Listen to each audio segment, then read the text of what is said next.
Hello and welcome to the 11th episode of the Giant Bomb Community Podcast, aka Accent Cast. I'm your host and my name is Ghost, and I am joined today by Akbar the Great. What's up, man? People should not molest alligators. There's a great title for the podcast, actually. No, thank you. I try. Certainly does. Fatmax, how is it going? How is it going? Going good, my buddy, my good man. Going alright, ready to record this thing. Woohoo! Let's do it. Coffee. Party hard. Party hardy. Yes. What's up? Yes. Yes, coffee, yes, indeed. Do you want some coffee? No. I can use some coffee right now. Do you actually like drinking coffee? Because I'd say that would be super ironic if you didn't. Yes. Yes. It's ironic that doesn't. Coffee. People molest alligators. I am an alligator, and please don't molest me. All right. Don't you molest hear the first. Breaking news. Yep. Don't Alligators. molest alligators. I would like to play more games, but my arms are so tiny. And people just try to molest you all the time. Yes. It's a hard life. It's hard for an alligator. Oh, this is a great beginning. Red and black. This podcast is DRM protected. You may only gift it to one person one time. And Yeah, you can't lend this podcast to anyone else. as Unless long only as family people. as long as this person is from your family, apparently. Yes. Yeah.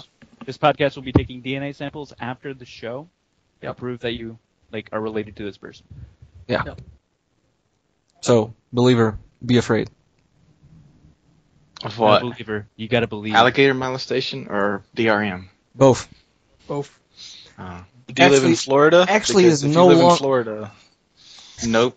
And I'm not an alligator, so I guess I'm terrified of DRM. Remember, people, only you can stop alligator molestation. What if the Kinect is always on to make sure you're not molesting alligators? Let's That do would it. make sense. That would That's actually be a good news. environmental cause for Microsoft to go for. Yeah, this Yeah. clear, rapid problem in the United States is molesting alligators. yeah. So Thanks, It's a big Obama. rampant thing. Yeah, I thanks, know, Obama. After Obama came in, all the alligator After molestation- Obamacare and all that they're all stuff. free to do whatever they want. That is my favorite mod in Dark Souls. You can just change the text that says "You died" to "Thanks, Obama." That's great. I changed my dying text in Dark Souls to "What a bitch" to get myself more motivated. It worked wonders.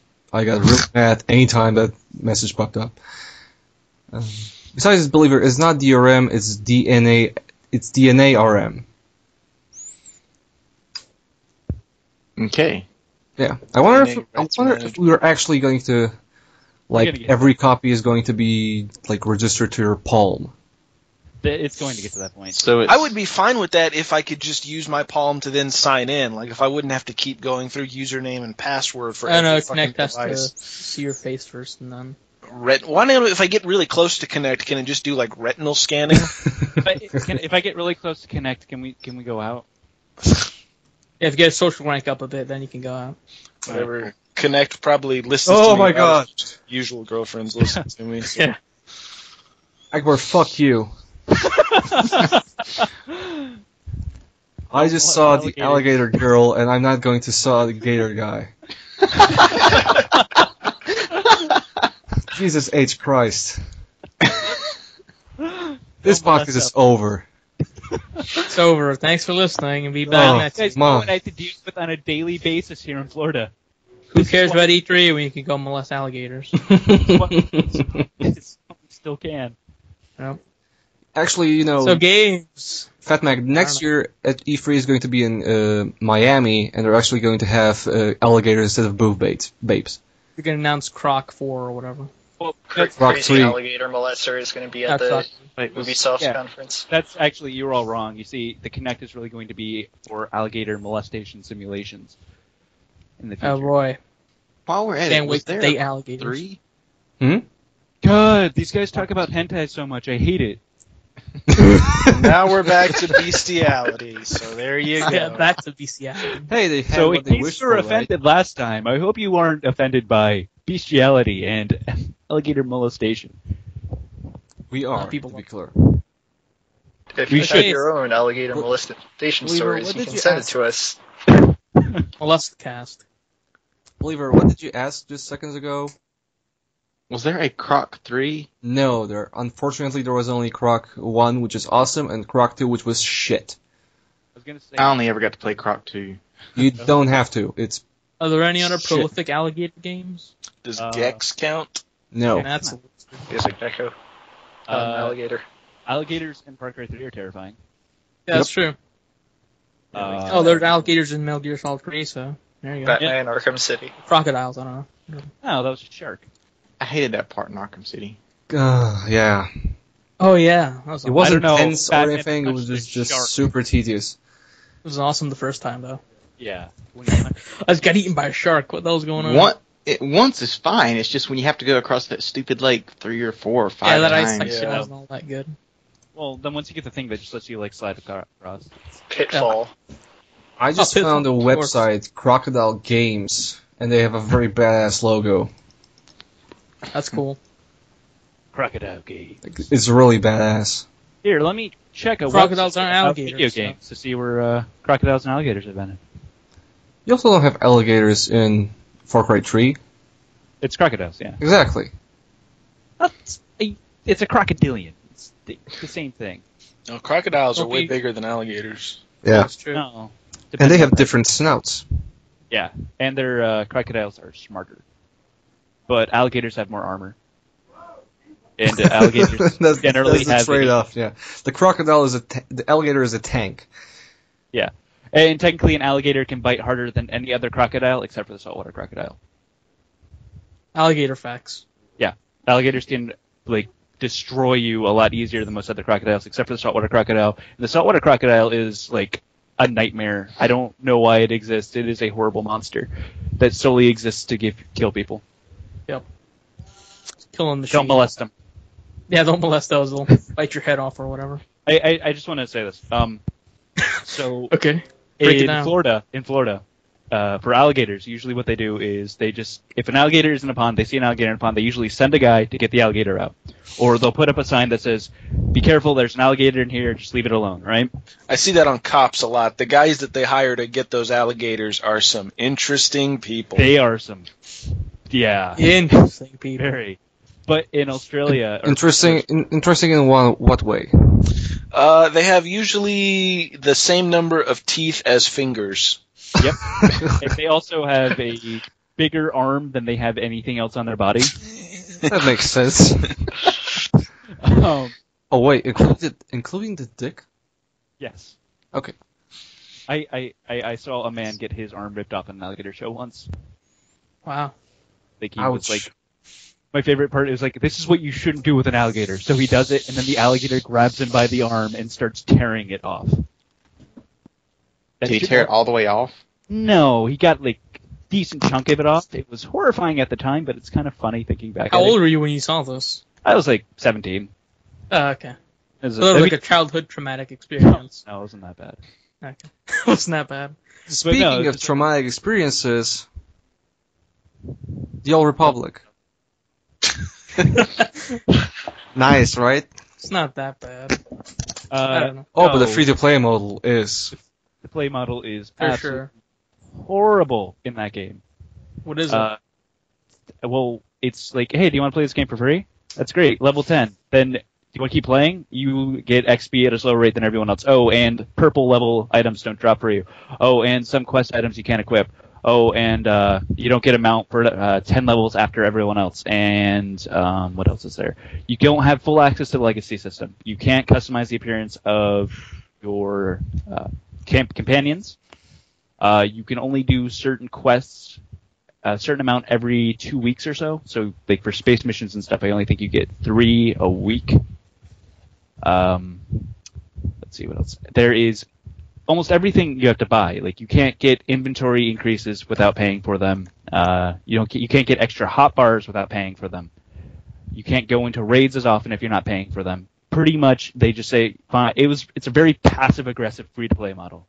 It's more along the It's lines basically of, a glorified demo.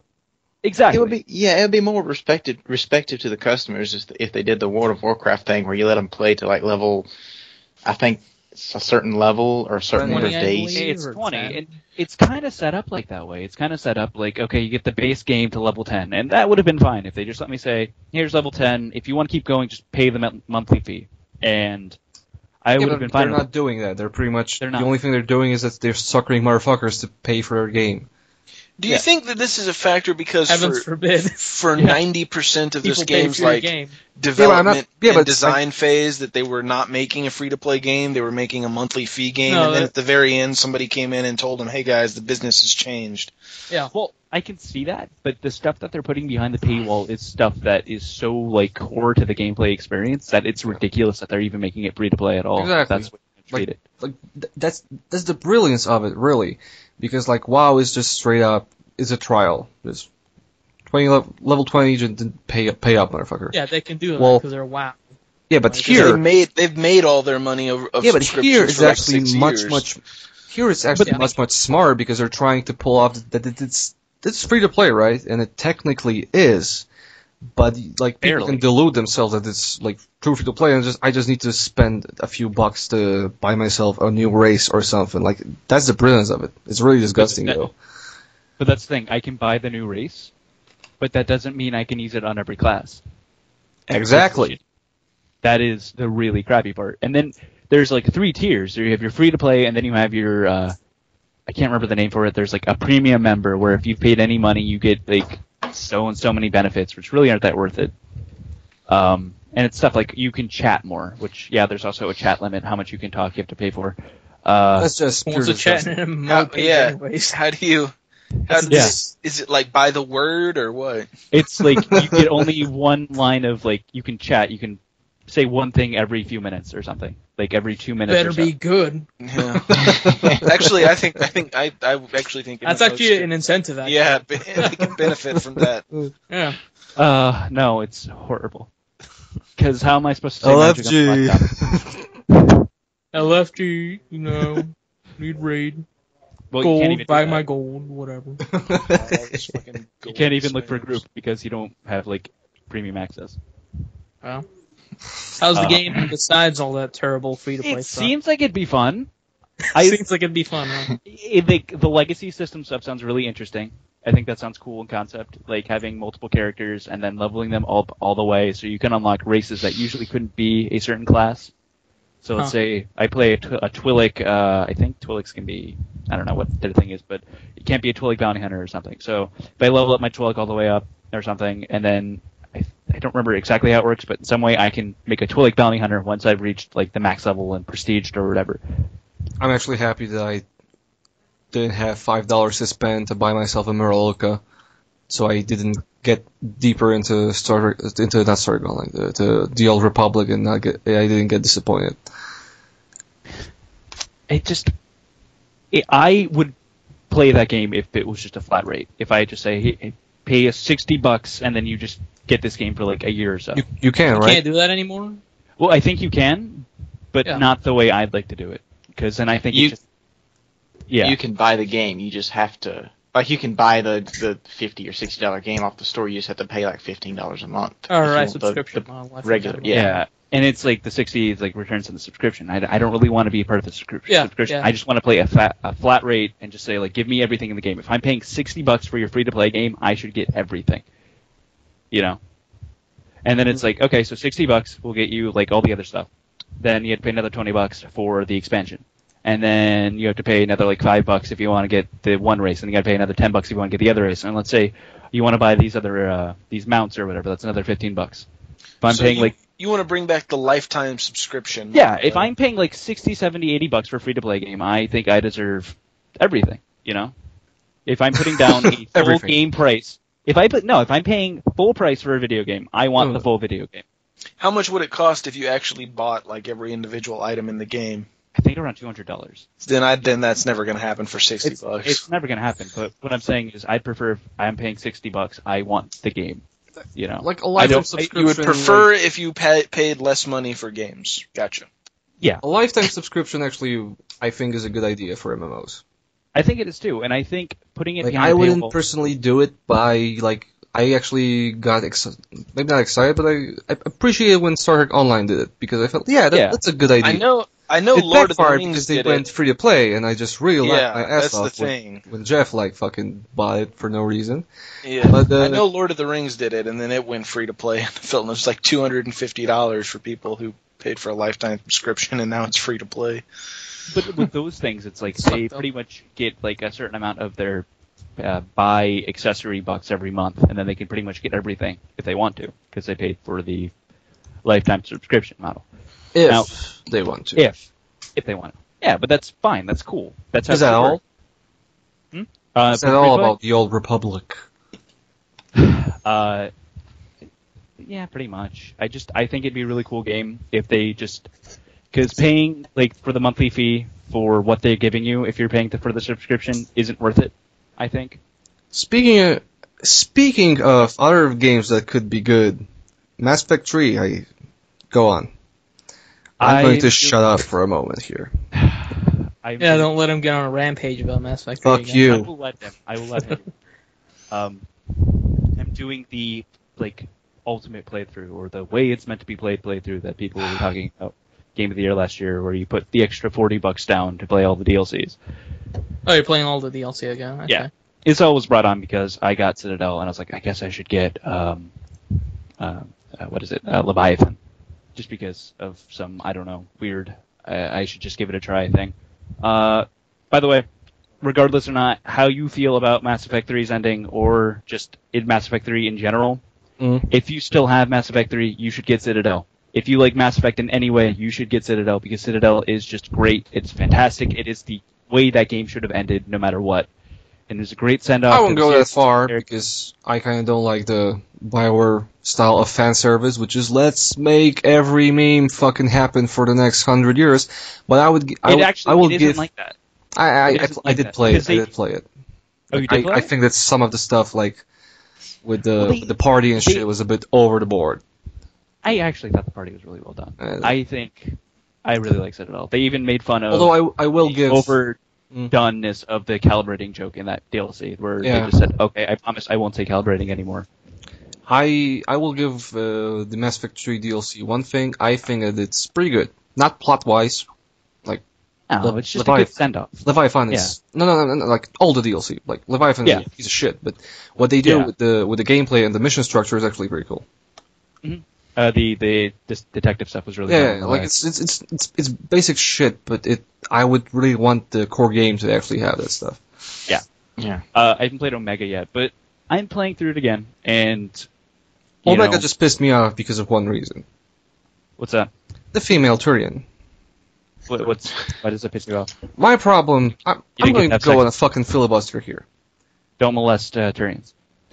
My problem Please with don't. my problem with the Turian is that BioWare basically wrote themselves into a corner with the Turians, because that was the only race that did not have established why there are no females. Like Krogan, okay, there's not enough females. Solarian, because they have different roles in society. But they wrote Turians that every damn Turian actually has to go through military service, etc., and then you go to Palaven, they're defending the moon, and no female Turian. there's no female Turians, and then Yeah. one single female Turian. And what pissed me off was that someone from BioWare actually admitted that they did not do female Turians because they had no idea how they look like. Yeah, A valid point. But no, it shouldn't be. but- you should have had that set up already. Exactly, especially since, they managed to prepare themselves for Solarians and Krogans and Kunari, so... They wrote all them damn books. They probably should have figured out what females look Yeah. like. You know what the Yeah, best I part mean, about the if you female Turian is? Is that What? it looks like a female Turian. It just has boobs and a slightly more feminine face. Did you see the female Turian? Actually, if I you think can the design is actually pretty cool because... It's pretty cool, but I mean, I'm just saying it isn't something that should have been I don't know how this should have looked. Well, if you can design an alien like that, it looks like that in the first place. It shouldn't be that hard to come up with another, exactly, version of that alien that looks a little more feminine. Especially since basically the weird thing about that DLC is that actually all the models and shit look better. in that DLC than everything else. At the beginning of the Leviathan, there's a doctor. That doctor gets iced after 5 lines of dialogue, and he has a unique model well, some of the major characters of the books and Mass Effect 3 do not have that. Yeah. It's really weird. It's as if they didn't have enough time to do Mass Effect 3 the way they wanted. Of course not. Kind of Fuckers. Because EA. Yeah. But overall, I think that game is heated too much. Playing through that game again, I remembered that I really enjoyed it the first time I played through it until the ending of that game, where that just kind of like pissed me the hell off. And I guess I kind of understand where a lot of people are saying like, I don't really like how all the things are tied up so like well, and I can get that with the Genovage, but I thought the Geth and Corian stuff was handled really, really well. Yep. I haven't really played the extended cut, but I really like the... Oh, go on. Yeah. Coming back a year after the fact, letting all of my grievances with that story, they kind of just go away, and just playing through it again, I kind of realize that, it's a lot better than a lot of people give it credit for. I really enjoyed it a lot more than I guess I really even thought I did. And also, it's really fun to charge into a person's face, shoot a giant burst of energy from your hand, and then shoot them in the face with a shotgun. Actually, I liked Mass Effect 3 up until Tuchanka, because that was basically the part of the game that they did like on time. Because the rest of the game just screams that, oh holy shit, we do not have time to finish this game the way we want to. Yeah. Like the last gauntlet, London is atrocious. Yeah. Yeah. It's a I fucking feel like the war game crime. is a huge step below 1 and 2. I Especially in terms of writing. Like, I feel like the writing just isn't as punchy, it isn't as interesting. It sounds really cheesy in a bad way for a lot of the game. It's just BioWare can do better than that. Like left to go do back when they were having their oh god, we have to finish the Old Republic. They kind of shipped him off to Texas to do that. Yeah, probably. Also, there's some. Go on. Did you play like all 3 games back to back? Yes. But like right now, right? Oh no, that was back when Mass Effect. Because the thing when Brad spoke that Mass Effect 3 is the same thing that Return of the King was in Return of the Jedi, etc. I actually didn't really get that argument at all, because fuck me if there's a series more disjointed than Mass Effect. Mass Effect, yeah. From 2 is basically completely retconned, maybe not retconned, but made completely irrelevant by 3. And yeah, they made a really big deal about Arrival, and Arrival basically doesn't exist in any meaningful way. It does. No, it doesn't. It doesn't. Think. No, because I was playing through it again, and I actually, this time I went through and said, I'm going to sit there.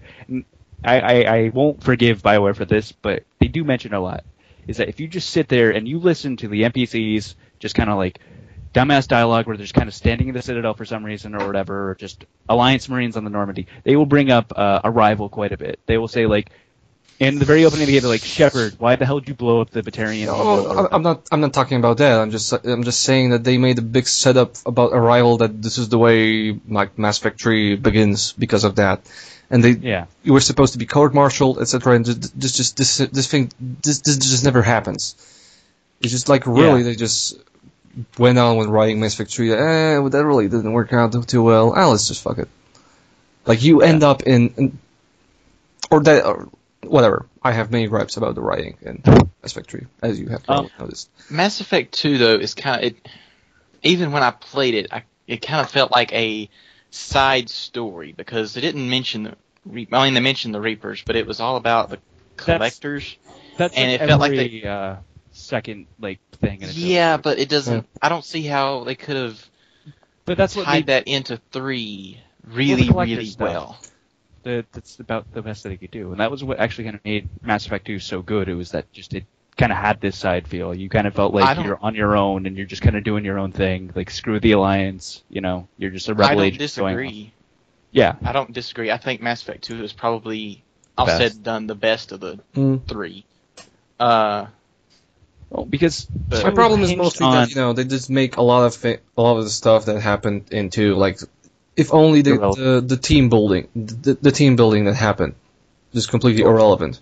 But you see, that was the problem with 2 compared to 3 and 1, is that 1 and 3 have this kind of just big, like, hurrah, save the galaxy, space opera feel, while 2 was very, literally the story of the 2 was get a team together and just do this one thing. A Like, heist movie, basically. Yeah, it was, and that's what made 2 good, is it was more personal, it was a character. Like, you know what? More I'm going to propose a theory that Mass Effect 3 would be a lot better game if it wasn't part of a trilogy, but a tetralogy. Like, if 3 was just a lead up to 4, and 4 was completely, focused on repelling the Reapers, and 3 was just gathering your allies.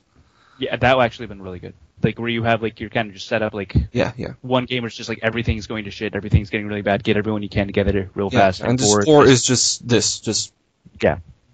Get 4 back is what to- the end of what Mass Effect 3 should have been. Just the entire game, one huge climax. Yeah, exactly. Yeah. I mean, but then you have the problem where that game would just feel really stilted in comparison, because all of your characters Not really, would because be... you can always move on from, like, the Reapers did not have to attack just Earth, you know. Well, yeah. I really would have wished you kind of got to go to every homeworld and got to fight them off.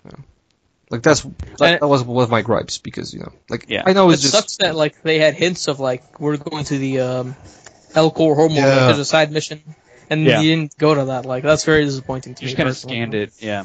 Yeah, the whole scanning stuff was really Annoying. terrible. Yeah. But there are parts of that game where it really shines, and I kind of really enjoy it. There are parts where they really pull off the despair aspect really well, I think. Where everyone's just like... Well, the characters do. The characters pull off this whole, like, this is it, this is the end, what the hell are we even trying this for? You know, we're not going to win. But then My problem is really that... the game never gets that atmosphere right, I think. Yeah, but the game never... my problem is that the overall that game kind of goes against its theme in the ending.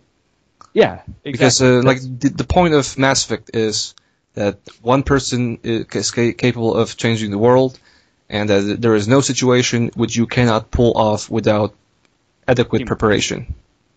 Yeah. Like, And you only fail in Mass Effect if you are just running headfirst into situations like a dumbass.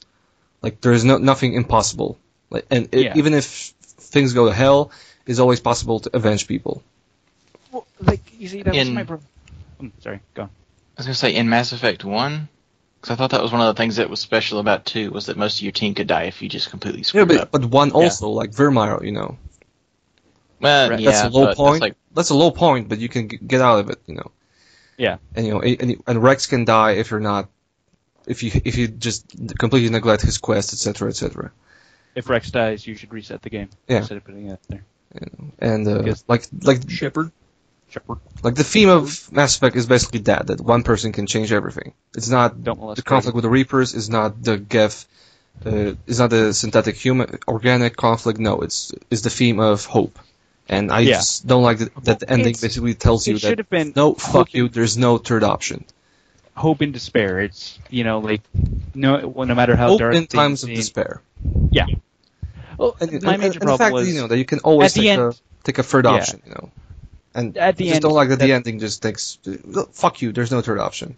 It's just a not very good deconstruction of that whole and idea. also, I really hate that they went for this whole, like, no, the Reapers have to have this ulterior motive to make them seem at least somewhat, like, good, you know? They have to have some motivation or something. I would have preferred if I really like never the said Lovecraftian like theme to the Reapers of them just like you wouldn't get it, you wouldn't understand, like this is just so far beyond you. The only thing you can do is go in there and just kill them. I just would have, you know, yeah, I just would have preferred if that was just we never knew. Like, yeah, we repelled these fuckers and just that was it. Like Mass Effect 5, you find out why, and then you find out you're a horrible dick and you've killed everyone because you killed the Reapers. You know, and this is by the way, like the reason why I didn't hate Dragon Age 2, because like the end, because like people complain that the ending just, you know, takes your third options, etc., etc. But you know, that's what Dragon Age basically is, because that game the theme of that game is that you never have enough context to pull everything off. And there is no way to prepare for everything. There's no way to please everyone, because even in Dragon Age Origins you can have a golden ending, but even then you need to basically, it's impossible to get it on the first try, because you do one quest one way and you're just fucked up 2 others. It also pisses me Man, off. Dragon Age ending 2. The second was really stupid. No, it's fine. It just turned into Star Wars at the end with that lady jumping 50 feet in the air and then Yeah, becoming a like- Sith or something. The problem with Dragon Age 2's Not given ending enough is care this- like in Dragon Age Origins, where it had a really fun farewell ending compared to Dragon Age 2. Which 2's ended ending with- has a problem that they've introduced a MacGuffin that explains the plot away, which is stupid and neat, and they don't need it. Especially since there's a perfectly sensible and reasonable explanation for all the shit that happens in 2, but it's hidden in a codex entry that you have to actually collect. Yeah, of course. It's really dumb because it just It goes also, into this very like, obvious, the same problem like, that stupid Bioshock Infinite direction. had. It's like, I don't know why games are going in this direction of where we have to hide the. Well, with juicy Bioshock, details. it has that. Irrational always had that thing of having those. Ideologues, but at the same time, there are points where it's like some of this stuff should have just been in the Yeah. game. This should have just been something you would run into anyways. I understand hiding something more like interesting stuff, like the stuff that makes you go like, oh, but like stuff that Yeah, your like there's- basic understanding in is Bioshock out in the Infinite- open. basically. In Bioshock Infinite, there was no reason, for example, to hide the Lutece's audio logs. Yeah. Because that shit is crucial to understand what's going on. And I mean, there's something to be said for hiding some of the more like interesting stuff, you know, to make like the twist make a little more sense in the end. Like I can understand that just to make it a little more interesting, some like dialogue, some really tech heavy stuff. But hiding really crucial story points. You know, I would speculate that that might be actually a result of executive meddling and like focus testing. Yeah. Like I could see like Dragon Age 2's ending, the whole Lyrium Idol bullshit coming out from like people watching the game and the plot, and just suits demanding that no, like, there must be a clear, like, fucking tangible reason why this should happen. So they It's just clumsy writing, probably at the end. Like, Yeah. No, maybe and it's so, also- but I wouldn't be there's- surprised, if there was some just, this shit is is way too subtle. I don't This- know. Dragon no. Age 2, I don't think it was going to be some big, huge thing. So, But there's also a thing of like But you're creator biased ambition. against Dragon Age 2, as most people. You know, there's just like this idea that a lot of people have is like our endings have to be super creative. We have to be like so like creative or witty. We have to have some deep meaning thing to everything we do. You know, like did the ending Everything of, has to have a twist. If it doesn't have a twist, it doesn't count. did Mass Effect 3 really need this like god analog at the end of the game? No. It really didn't, because it had no place to do with it, the rest of the themes in the entire game. In fact, I would actually say the majority of Mass Effect had been very, like, an atheist standpoint. They've never really brought up, like, anything like that. And then at the end, you pretty much are talking to God, which is just ridiculous in the concept of that universe, what they set up to that point. You know? Yeah. It's just... And then... You have stuff like Bioshock that manages to pull it off, but even then they end up just having to throw so much stuff in the side just to make that ending make sense. Yeah. They should have come up with a different gameplay concept than shooting that would have expanded on the story more. Yeah. We've Yeah. already, before the podcast we kind of said, was it before the podcast that we said that Bioshock Infinite had too much shooting? Yes. Yeah. I disagree. Maybe but maybe I not don't even too think it much had- shooting, I don't but think I it had think too that much this shooting. it was just way like, too actiony for my I don't know what my people opinion. expected that game to be in the first place. Yeah. Well, I don't think- I'm not saying that Irrational they makes should've been shooting. shooters, so they're Sure, gonna but make I shooters. preferred it to be this. I just expected it to be like Bioshock 2, which was not as shooty as What? So Infinite. shooting Well, and Well, Yeah, the that's what fight should have been. There should be less shooting. It's just what I'm saying. I non-stop I don't know how shooting you and- say that. disagree, Let's yeah. shoot. Like, okay. Yeah, well, I no, kinda- if you would let me finish, I would probably be able to explain Go my ahead. point. Yeah. Basically, I prefer that. I would prefer if Bioshock 2 basically had a bit more. I don't know. exploration puzzle. Not even that. The shooting was less like in your face, a Skyroll just jumping around, just shoot people in the face. Brutality, etc. It just was more Didn't you have a drill that cautious and tactical. didn't they have like brutal drill executions? Yeah, they and did. stuff? They So, weren't really executions. You basically just pressed. Not a good point. Wait, Um, like the fact that you had a drill just is barely relevant considering that like you do much worse There's stuff with it in spinny Infinite. metal death thing.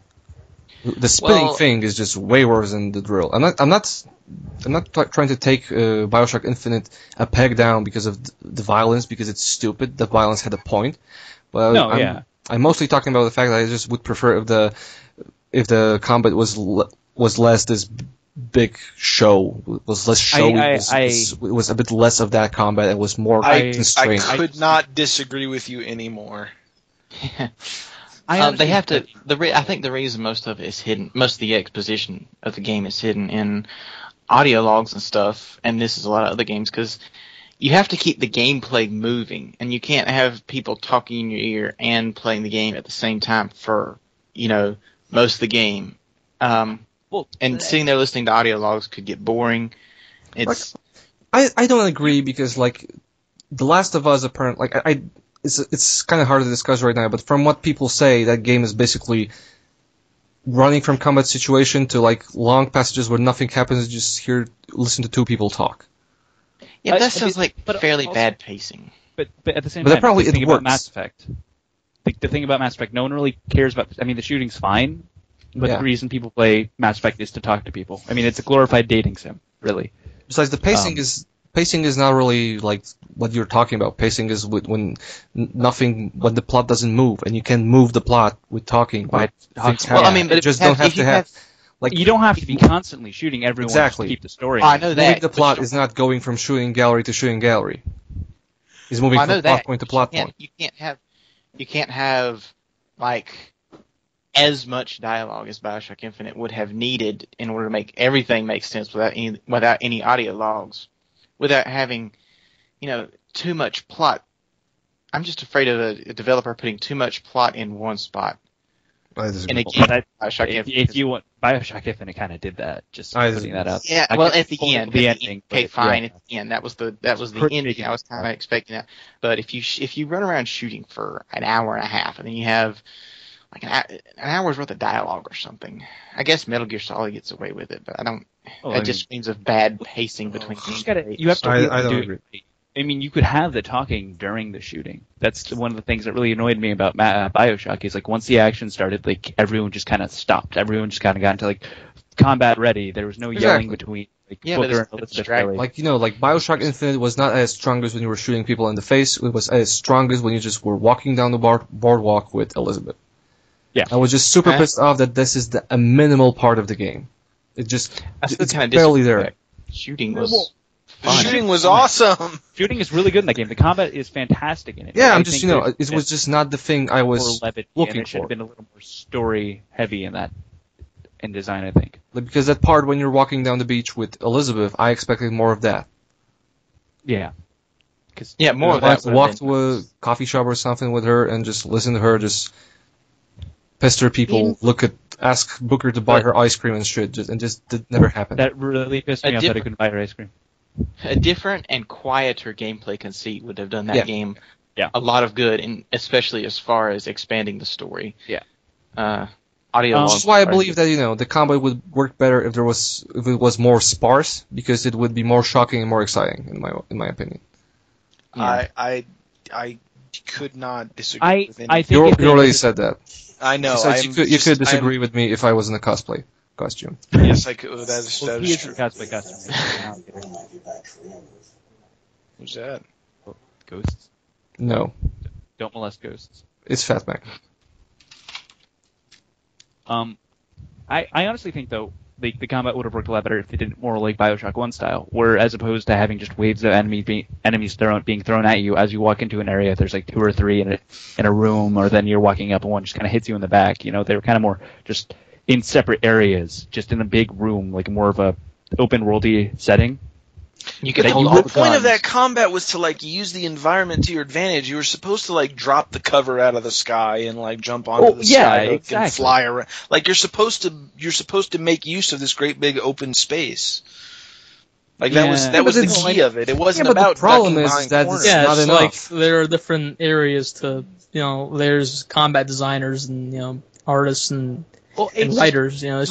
It's a whole, it's tough to kind of argue that when these guys that make these levels say, well, I want people to shoot here, so we're going to do that. So, I don't know. The problem is, like, it's not an indie game, is my point. Yeah, but he can't just make a writing. Yeah, but he's talking about shit like the Skyrails, right? But like the only point in the game where the Skyrails like really matter is like the last gauntlet when you can just jump around and just kill those zeppelins. No, it's not. No. Like, there's just not enough emphasis on this stuff. It's just too much emphasis on just shooting people in the face.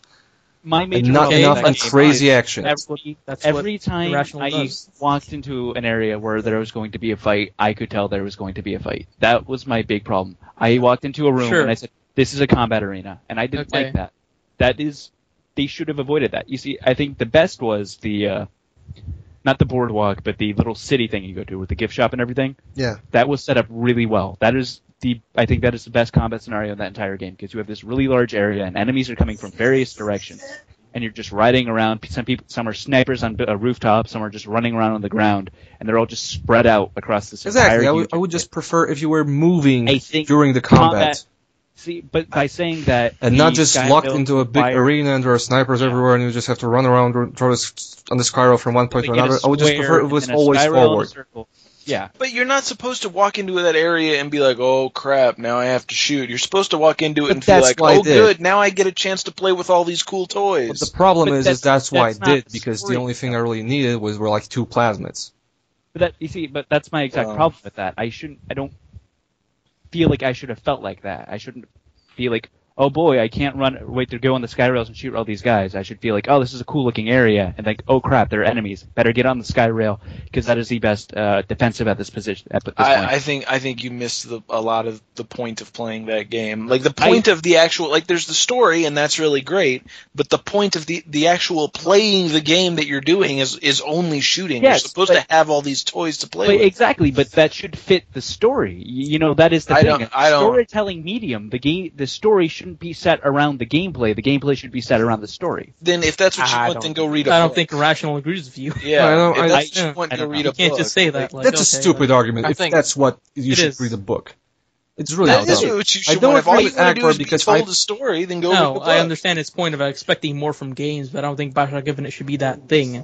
Well, I'm not saying that it should be. I'm just saying that they should be better with incorporating the gameplay into the story. You know, I shouldn't be looking at the Skyrails as this is a cool gameplay conceit. I should be looking at it as this is a good way to defend myself. The game should take advantage of the medium, basically.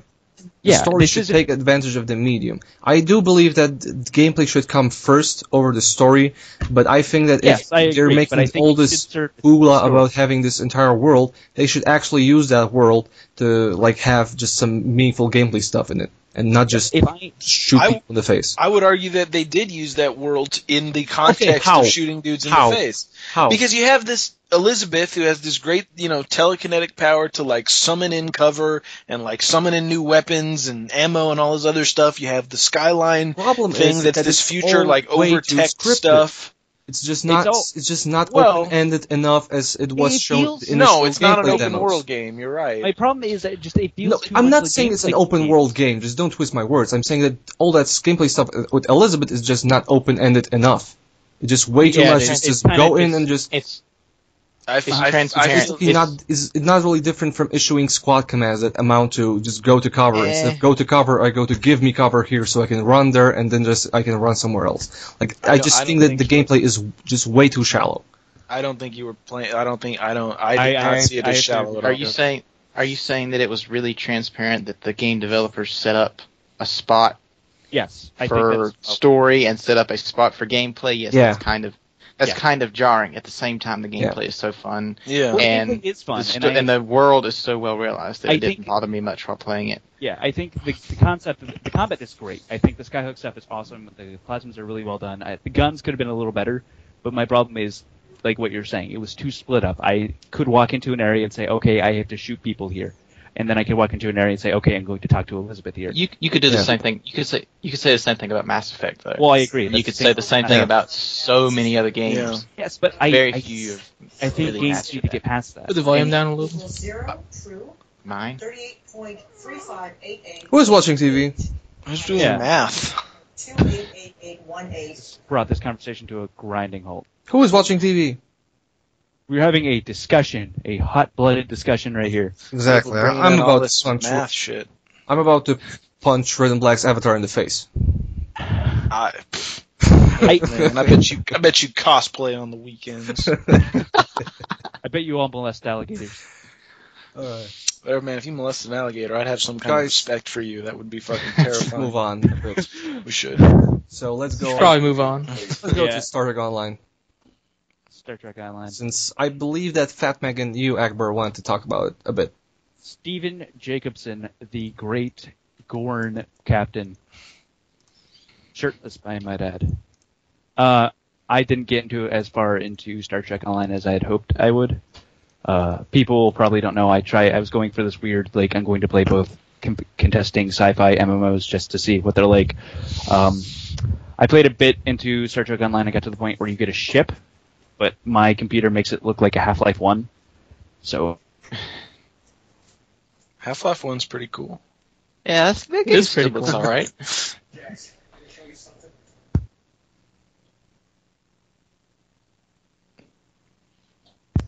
Well, did we lose him? StarCraft. Yeah, StarCraft. Star Trek Online. Not Star Trek. StarCraft Online. Akbar. Free to play. Akbar's dead, apparently. We lose Akbar. Yep. He's got that little thing under his picture. Anyway. Any more about Star Trek Online? Is Ghost still here? Ghost? I hear rain. Yeah. Intermission.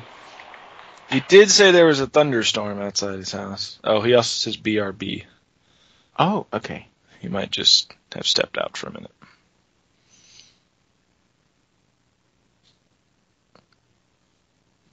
Is Coffee still here?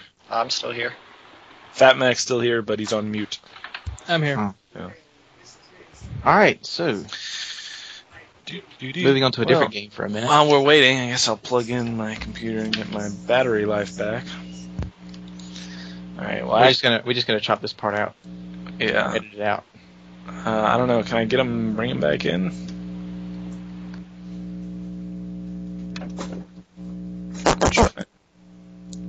What was that? That was Who's Ghost. me? Ghost, you back? Yeah. Alright, we lost Akbar. Shit. On to remember me. I'll try and get him back in, but I don't know. So I guess he was going to... Did anybody else want to talk about Star Trek? Or Played a little bit of it, but no. do we want to wait for... Try and get Akbar back? Or Sure. Let's wait a second. If he doesn't come back in like 2 minutes or something, we'll just probably splice it out, and I'll tell Nix this, or he'll realize when listening to the podcast. Just cut that shit, and we'll just move on to Remember Me. What? None. I feel bad that he has to listen to the, like... I said he has to listen to this. Joking. Yeah. I feel bad that he has to listen to, like, all the bullshit version of this just to edit it, even when he wasn't on it. Yeah. Apparently it takes him a while, too. Yeah, he's a good guy to do that. I'm planning to get schooled a bit in terms of audio editing, just to have him do less in that regard. Because especially since we're going to be really deep in the ass if he's one day unavailable. Well, so I am going to school for design and media production, so I'm hoping I'll eventually figure out how to edit myself. Deep in the ass of an alligator. Yep. Deep down. Did Akbar suddenly disconnect? Yeah, he dropped. Or got dropped or something. Iced. Yeah, but everybody else was here but him. He's gone. Yeah. He's not online either. Oh, he's not? I thought he... No.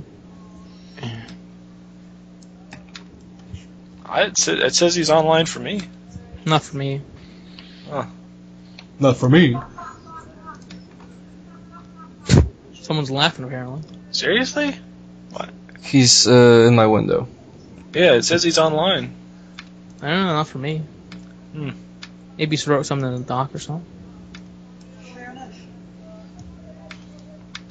No. Alright, well, I guess probably it's... Maybe he's restarting his computer or something. Let's wait 2 seconds more because I need to correct the mail. You need to correct a mail. Yeah. By our only No, emailer, apparently. One of my colleagues from the university has to send an official mail, and I'm doing a grammar check on him. Oh. I am proofreading you're one of it. those people. Yeah, I'm a grammar Nazi. Nazi. Fact. Nazi. Which I am aware Nazi. doesn't translate that well into my speaking ability. And I know that I do sound kind of like my name is Boris. Or Sasha. Can you say moose and squirrel? Okay? Okay? Do a lot of Polish people speak English? Yeah. Oh. Is it like taught in schools? Like, yeah, it's basically the mandatory second language we need to learn. Like a big emphasis is put on people in Poland knowing English instead of like shit like Russian, which was fed to us when we were under communist regime. It's probably me hitting the keys in my keyboard. Emphasis on that, and had me learn English when I was like 6. Could y'all hear that? English is big over there. What? Could y'all hear that hammering just now? Is that what that was? It's probably me hitting the keys in my keyboard. No, somebody in a different room is in the room nearby me is hammering something. Oh, then there you go. I don't know what it is. Should probably go check that out. Akbar is online. So might be able to call him. Try it again. The return.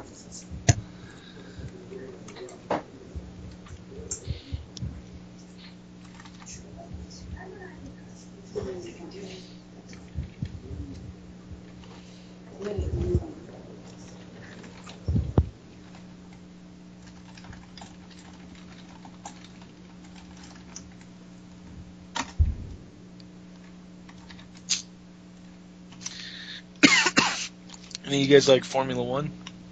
No. Nope. I guess really. I watched a bit of it when Robert Kubica was still in. Yeah. Because I had no choice not to see it. Because he was a Polish sportsman, I guess, who achieved something. So he was, like, fed to us in TV.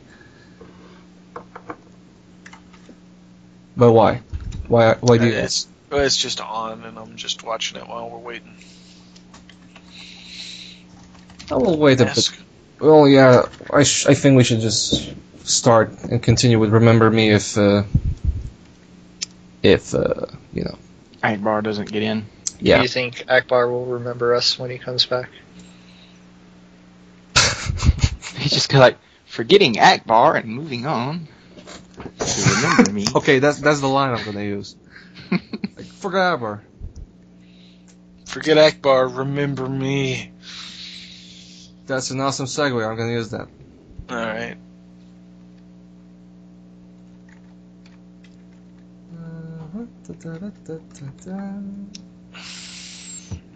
Almost had a wreck. Hey. Hey! We don't get to use that line. Oh, shit. Oh, get out. Kick him out. I will. I'll find a way. Yeah. What happened? Don't tell him. What do you mean? Why are you asking us what happened? Where'd you go? Yeah, nothing happened. My internet crashed. Oh, okay. I just blacked out, and then suddenly I'm on the podcast. What's going on? Oh, We've all had that moment in our lives. Yeah. Alright, are we ready to get back in this? Okay, what was the last thing Akbar said that was audible? Something about a Gorner. Yeah, something about Star Trek. Okay, so... You know what, we're just going to splice it in, and Akbar will... Just start over? Yeah, Akbar will just start over his talk about Star Trek Online, so... This is the Giant Bomb Community Podcast. No, not that much of starting over. Yeah. Okay. Get a new Quiet. dog, too. I figured that out while I was there. So Akbar, moving on, you played some Star Trek Online with Fat Mac. Or not but you guys both play Star Trek Online. I do play a lot. I started a shirtless Gorn captain named Steven Jacobson, whose origin story is pretty much every high school drama you've ever seen in your entire life. I didn't really get that far. I got to where you get your ship, but I stopped playing simply because my computer makes that game look like a Half-Life 1 game for some reason. I don't know why. You can run like the Old Republic and a lot of games really well, but Star Trek Online completely kills it. Huh. Yeah. Yeah, it didn't really run well for me either. Were you still in the tutorial part where you were flying your ship and stuff? Yeah. I got to space and I was just like, this doesn't look good at all. I don't really want to play it. Settings were you, or what kind of computers do you have? Do y'all have? I got a laptop that I got for my birthday a few years ago. It usually runs games fine, but I mean, I'm not expecting it to look amazing, but better than it did look. And I know I can run games better than it can. It looked a lot. That was a sentence. Yeah, that was a sentence, right? Dumb less sentences. So yeah, I was a female Vulcan. So I like playing female characters in MMOs for some reason. I don't know why. You like elves? Yeah, elves too, I guess. I beat the tutorial stuff and got to a planet. It seems fairly oldish. Like the UI is really kind of terrible, honestly. Yeah, I kind of felt the same way, and like I do it remember just really had from, this weird bare bones. I do remember feel to from it. the little I played it that controlling your ship was a real bitch. Yeah, just controlling stuff in general, like the whole camera stuff feels kind of old now, by most MMO terms. Yeah.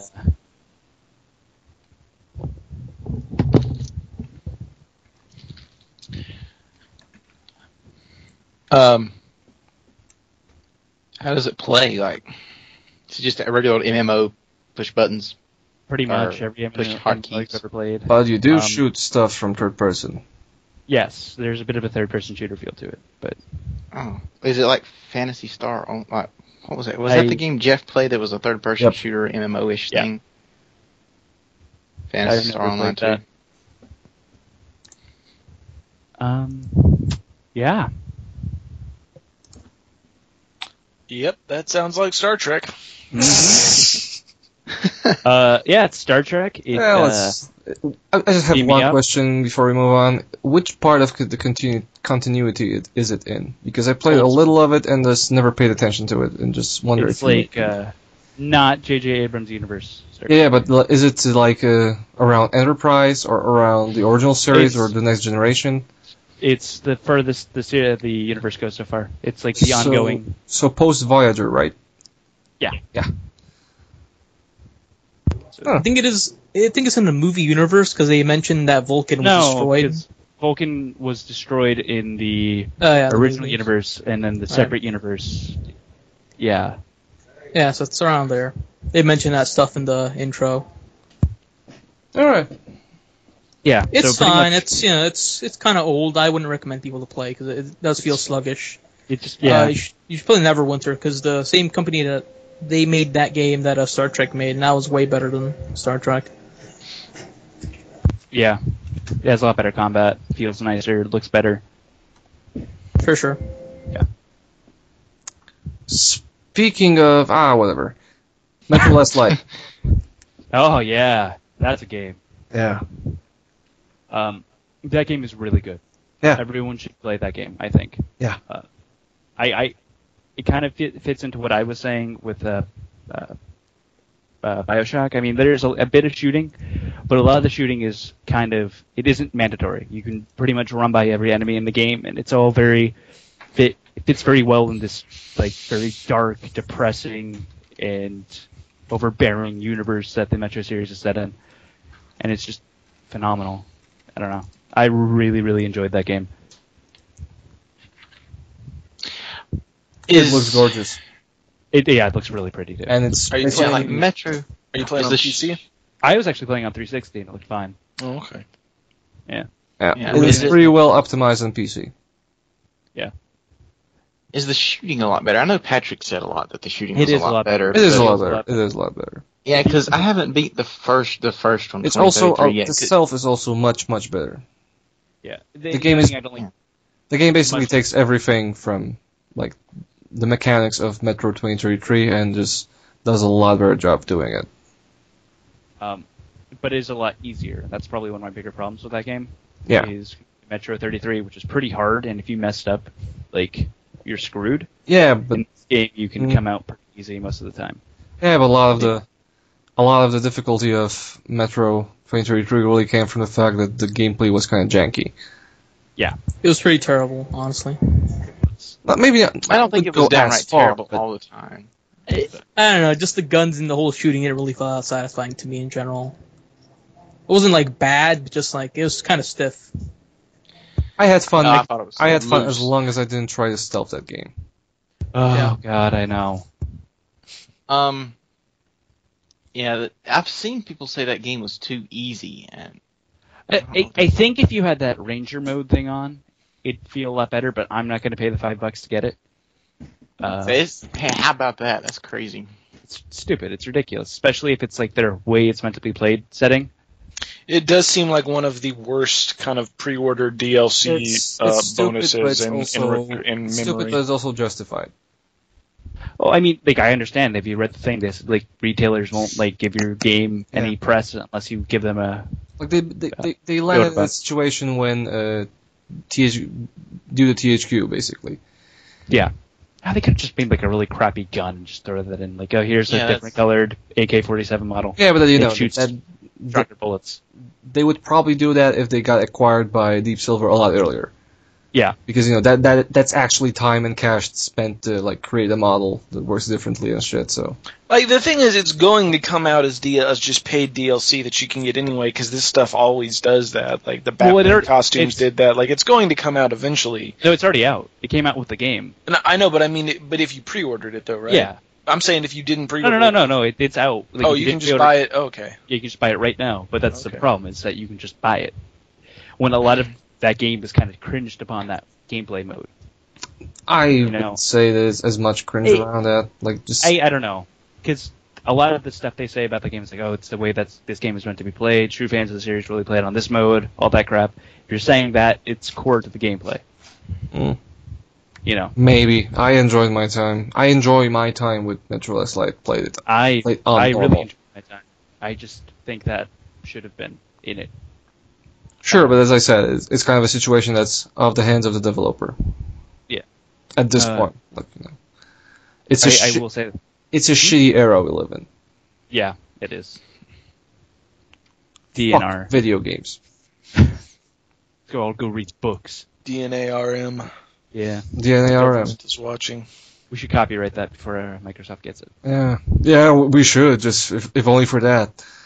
Yeah. Patent that shit so they don't come up with that stupid idea. So just give it a different name. Although they did apparently not patent check Windows Metro when they started plugging that all summer, and they couldn't figure out didn't own the copyright to it or whatever. Before we get off Metro, I just want to say that game is master work in atmosphere. That game pulls that off so well, so much better than any other game I've ever played, and it is just perfect. It is fantastic. I have a question. Yeah. Did you play the game in with Russian VO? Oh God, yeah. Good. That's the way to play. Yeah. I don't know if any of those people were good actors or bad actors. That doesn't make any sense, because the character is supposed to be Russian, so he would understand the people that he would understand. That's not the Max Payne 3 situation where Max is in Brazil and everyone's talking in Portuguese and he has fucking no idea where he is, and that serves to enhance the feeling that you're this guy who just kind of doesn't get the plot anymore. I feel like it just adds to it. It just adds to the feel of the game. By setting it in Moscow and just having Russian to people talking, it's fine. I have always understood it as, they're actually speaking Russian, but you're hearing. You can just understand it. Yeah, you can understand it because you're seeing it from his perspective, and you're you understanding, and we understand English. I also absolutely hate the English voice actor for Sorcerian, because he sounds really whiny, and the Russian guy sounds pretty cool. Speaking of this stuff, I actually think that the way the Polish version of Stalker did a really good job of having its cake and eating it in that regard, because in The Polish version of Stalker had the original Russian voice track, but had what's the word, like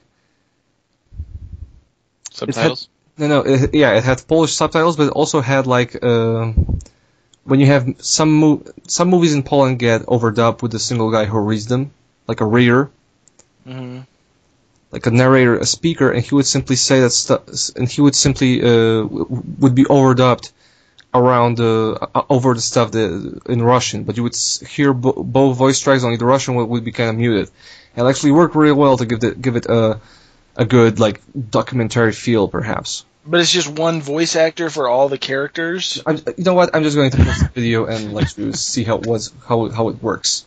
Well, I'm just saying, is it the same actor for all the characters? Does he do a different tone of voice or whatever? No. He's narrating. He's like a narrator in a documentary. He's telling you what's going on. Okay. It's hard to explain because I don't think it's a voiceover basically, voiceover translation. I kind of get what you're getting at. It's not really a thing outside of Poland and Russia and Bulgaria, etc. So it's kind of hard to explain. But I will post a video so you get the gist of things. That's gonna play well in a podcast. Yeah, I need to post that in there. Sure, but you'll know what I'm talking about. Anyway. Yeah. Anything else? I played Doritos Crash Course last night. Oh my god. Woohoo! Not as good as the first one. Not as good as the first one. I love the first one. I did too. I think it's one of those cases where the first one was a free game with the Doritos name, so you went in expecting this is just going to be the sequel to Toyota Yaris. I wanted to be a sequel to Cool Spot 2, except you were the Dorito. Oh God, we can only hope. Yeah, that's maybe Kickstarter. The first one was such a great surprise because you thought it was going to be this free little commercial game, and or not commercial but advertisement game. And the second one had some expectations. It's just not the same surprise, I guess. But whatever. You guys played actual real games, so. The worst part of that is that you have to be a gold member to play that game, and I'm not. So. I downloaded it and I was happy to play it, but it said you have to be an Xbox Gold member. And I was like, "Fuck you! I don't want to pay for that." I still haven't played it. I still have it pinned to my dashboard. No, probably never play it. Just play the first one again. The first one. It's really close enough. I don't even know what kind of game is it. It's a runner. It's a platformer. Wipeout. Yeah, kind of. It's way better than the Wipeout game. It's way better. Yeah, but it's Wipeout only done there. Wipeout the platform game based on the show, not Wipeout from the PS. Oh, not the awesome hover racing game. No. Wipeout. I miss it so much. Yeah. I want a Wipeout game unlaunched for PS4. They might. The PS3 Wipeout games still look pretty good. Yeah. Remember the offer the free games they gave away after they got hacked? Yeah. Wipeout was one of those I got, and that looks fantastic. Yeah. They should do in the new game. Look at. They should just not do the stupid and the music menu in the Fury version is awesome. Yeah. I just want them to redo the whatever Wipeout 2097 or Wipeout XL, whatever it was. The Chemical Brothers song and the Prodigy song. I just want that soundtrack on every game. Oh yeah, definitely. Every game. Every game. Every single game. That is all video game music is. Yep. But you know what, guys? Let's forget about Dorito Crash Course and Wipeout and Remember Me. So forget about Remember Me. Okay. Awesome segue. So I played that. Remember Me. Yeah, I played Remember Me, which is unfortunately shares a title with the Robert Pattinson movie. Oh God, that is a terrible, terrible movie. Yeah, it is. It is one of the worst ever made. It is, from what I heard. I did not have the stones to actually. Is it Birdemic bad? What? Birdemic. Okay, never mind. Birdemic is what he's talking about. Birdemic. Whatever. Birdemic? Birdemic. Yes, Birdemic. Okay, never mind. I am. You lost me. Yeah. Never the fuck You lost mine. the podcast. The podcast crashed. All right, move on. Yeah, let's move on. So Remember Me is kind of not really that fun to play. Oh. Which is too bad because it's a really, really, really, really beautiful game. Now, this is the game that has a character that looks like Ellen Page, but is not actually Ellen Page? No. Okay. No, fuck you. People ask that about every game with a female character. Like, I hate it for us. Anyway, so Remember Me is basically this cyberpunk story about a world where people are able to upload and share their memories on the net. So they can remove unhappy or unpleasant memories, and they can also sell memories. For example, there are ATM machines where you can exchange memory for cash.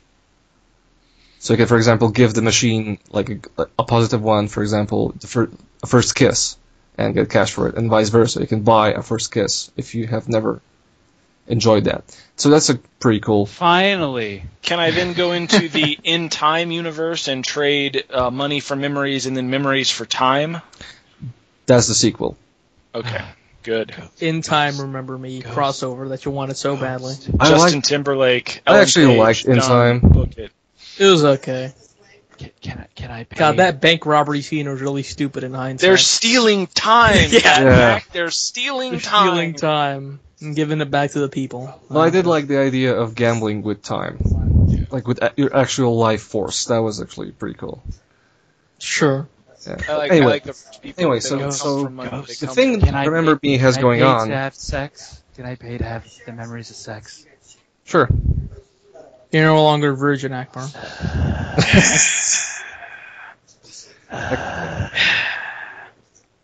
You can also remove the memories of your first time. Why would I want to do that? Yeah. Maybe you went terribly. Oh. I don't know what you guys. No are comment. That's so No comment. sad after Shots that. fired. No comment. Anyway, so the thing that Remember Me has going on that's the most striking is that it has a very it has a very stunning, striking look to it. Because have you guys seen The Fifth Element or The 13th District? Yes. I've seen French science fiction action movies, basically. Oh boy. Like not maybe I don't know. Existence, but like Ultraviolet, the movie with Mila Jovovich. It basically looks like a French-Belgian comic book or that kind of style of aesthetic. Like it's very high, stylized, very like a lot of white and orange colors. A lot of clean walls, sharp corners, that kind of stuff. Yeah. It's a lot of cool stuff done with the writing, not with the writing, but with the lightning. Different kind of thing, and it just looks really amazing in motion. It's kind of hard to encapsulate, and it also has this pretty cool style of like menus and stuff that's kind of projected in the world, like holographic displays in shops, so you can see, for example, what's in the menu when you approach a window still, and like this kind of iPod-y Apple aesthetic to all the menus and stuff, which Watch Dogs kind of also goes for it mildly. So it looks really good, and the world has a great premise, but it's really too bad it doesn't play very well. I've heard the combat is not very good. I had people tell me that that's okay, but I cannot really verify it. Basically, it's like the system from Batman Arkham Asylum. Only you can't switch to different enemies. Oh man! If you switch to a different enemy, you lose the combo, and that's the thing. Like the combat works this way that you actually have several combos, but you put what kind of hit you want to put in that combo. For example, you have 4 categories. You have the regen, which basically allows you to regenerate health when you're punching people in the face. Power is basically you deal more damage than you do normally, and you're also able to break guard and armor.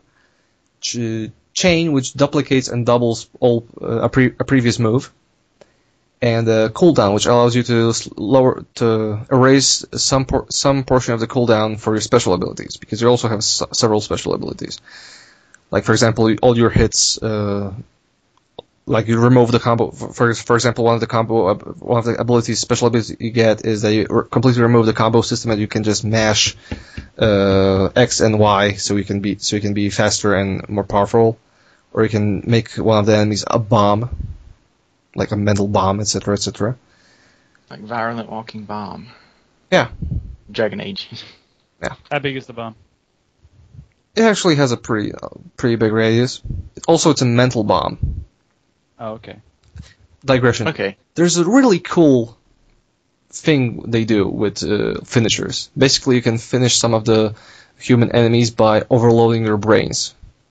And literally looks like as if she's punting someone with a hammer or just shooting someone with a shotgun in the back of the head. That sounds kind of awesome. And Do their heads explode? No, but their Scanners stuff. No, the information like just blows out of their head. Do they just like start screaming and like? Yeah, they do. Clawing at the. Okay, cool.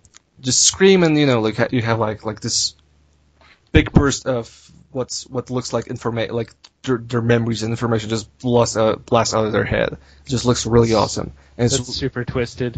Yeah, but actually the game basically has a really sick, maybe not sick, but very strong opening, because you first have this like semi-commercial where people are talking about the Sensen, which is the name for the like memory system, which is kind of like this Priceline commercial or something. Yeah. And then you have like an image of the main heroine lying on the floor and having her memory wiped. So she's actually just screaming, and it's obviously a painful procedure and shit, and she's just having all her memories like wiped out of her head. It's a really striking beginning that just makes you feel really uncomfortable about the whole ordeal. But it's not exploitative in any way.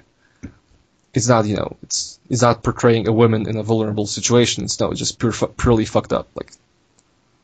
Like it's their way of saying, yeah, this world is not fun to be in, and it works.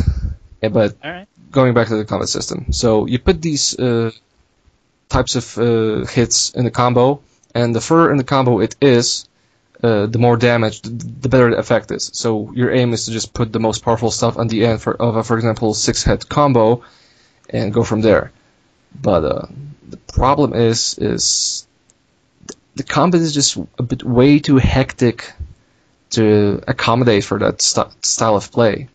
Like you have, and also look, it was very like structured. It had to be done like a certain way at a certain time. It's just very unforgiving with the way it's supposed to be. It's very stilted.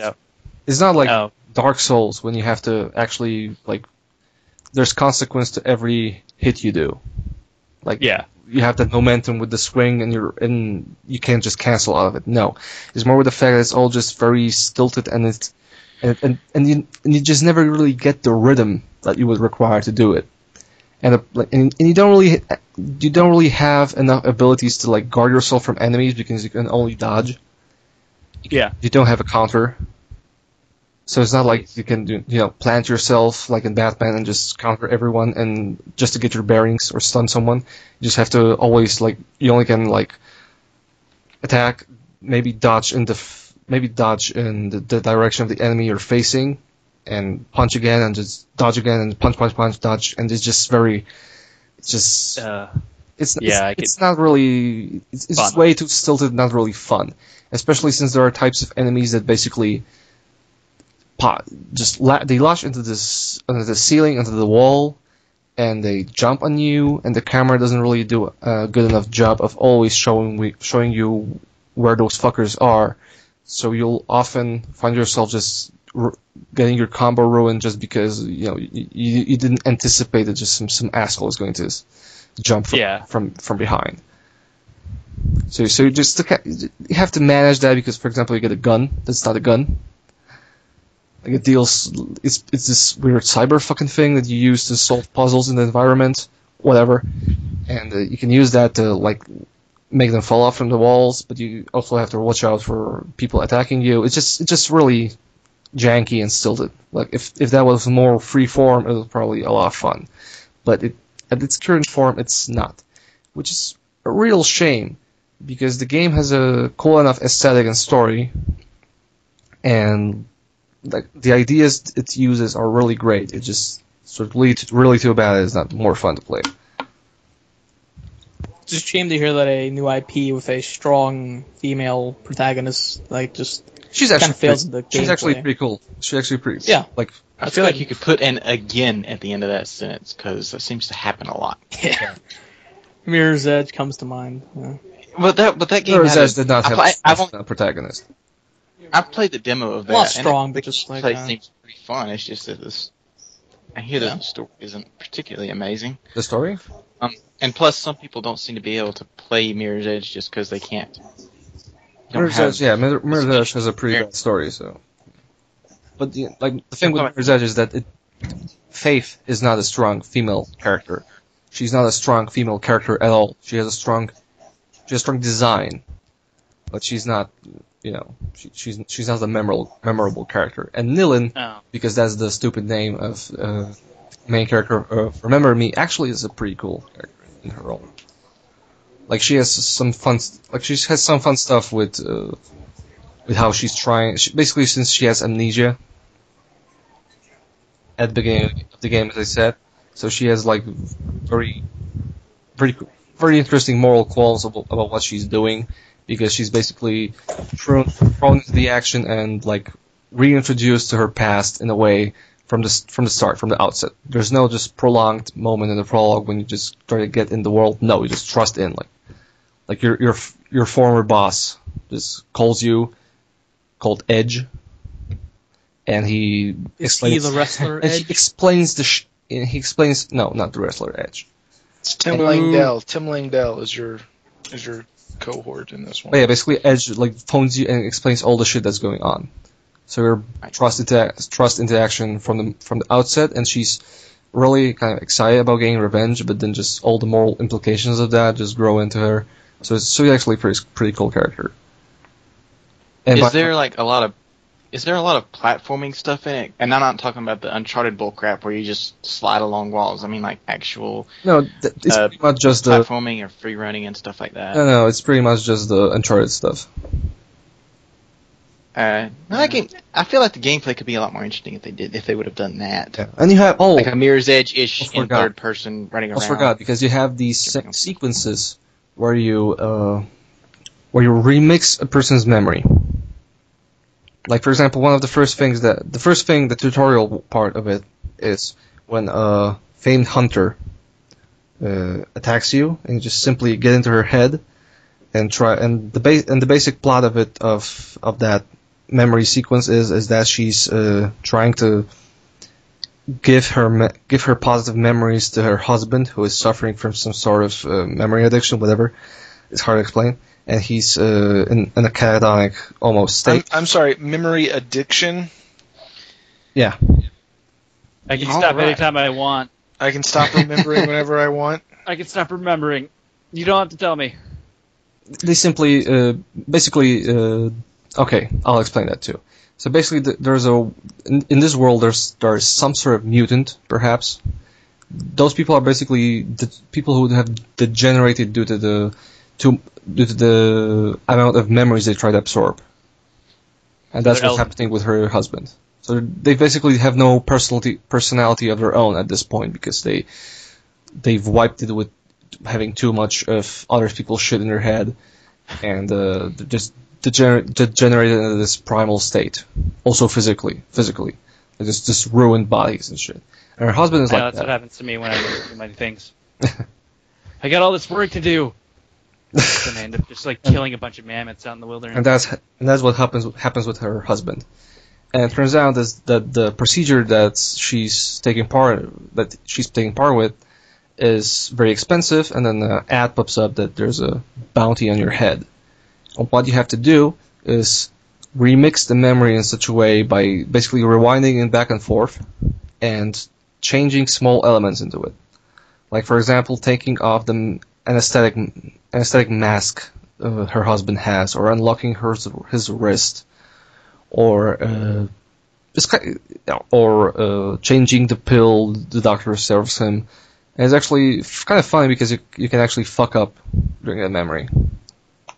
Like you can just go overboard and, for example, have a time paradox because you have the girl because you can have the hunter kill herself in the memory, which obviously can't happen because you can't have a memory of killing yourself. You can't do that, Snake. Yeah. Well, Yeah, time paradox. I saw So yeah, so try to do that, and it's a cool thing, but it's really too bad. Trick, basically. Yeah. Yeah. And it's really too bad that it's only like 4 sequences in the entire game. Oh, that sucks. I saw the quick look. It looked like I didn't finish seeing the quick look, but it looked like a glorified pixel hunt, which I don't want to put it down too far because it sounds like an okay idea, but I just saw the camera spinning around and you would just notice things and then change them. You do, but it's not. It's actually fun because you can you can actually see how your changes alter the cutscene in small or bigger ways. Okay, that sounds cool, but can you make it different? Like, can you make the scene play out in several different ways, all of which lead to success, or maybe some of which lead to failure, or something like that? I would have to go back and check it. Yeah. I would have to go back and check it. As I said, you can fuck up the sequence by doing them in the wrong order and creating a situation that is simply not possible and not viable to your cause. So there's that.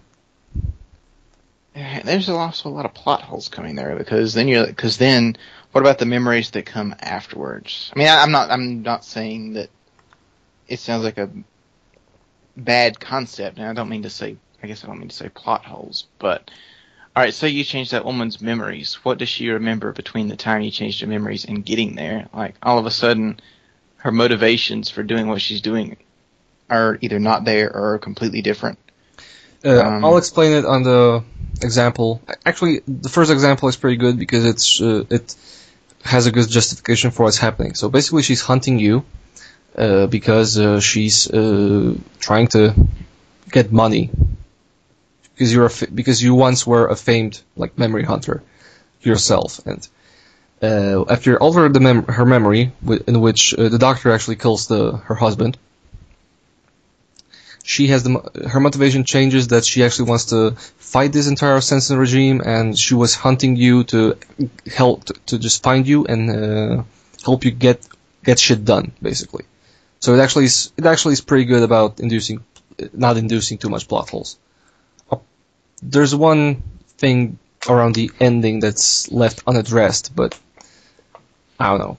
I don't know if it's a plot hole or is there something they just chose not to elaborate to have a more open-ended ending. To not spoil anything. Did that answer your question? Yeah. Awesome. What else? What else about Remember Me, or what else in general?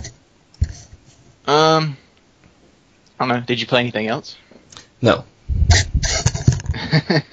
So let's move on to. Actually, you know what? Coffee, are you there? He isn't. I'm here, but I'm going to be doing something in 5 minutes. Which is why you'll talk to me quickly about Ragnarok Online. Save it for later. Why? Yes, do PvPs. I have to do the PvP. Oh. Don't molest Okay. PvPs. Give me half an hour, so bullshit about Fire Emblem or something. Okay. Fire Emblem. Fire Emblem. Okay. Believer, you played it. Play the Fire. Okay. Yeah, play the Fire. I restarted Fire Emblem on casual, which is pretty. That's something of blasphemy in Fire Emblem circles. I did bump the difficulty up to hard to balance it out, and I'm still dying a lot. It's just one of the reasons. Yeah, I'm not playing on normal. That would suck because you would just plow through every fight. And there's a big difficulty gap between normal and hard because I'm still losing a lot of my characters, or dying pretty much every battle. I couldn't go to casual. I couldn't stand restarting my DS every time someone died.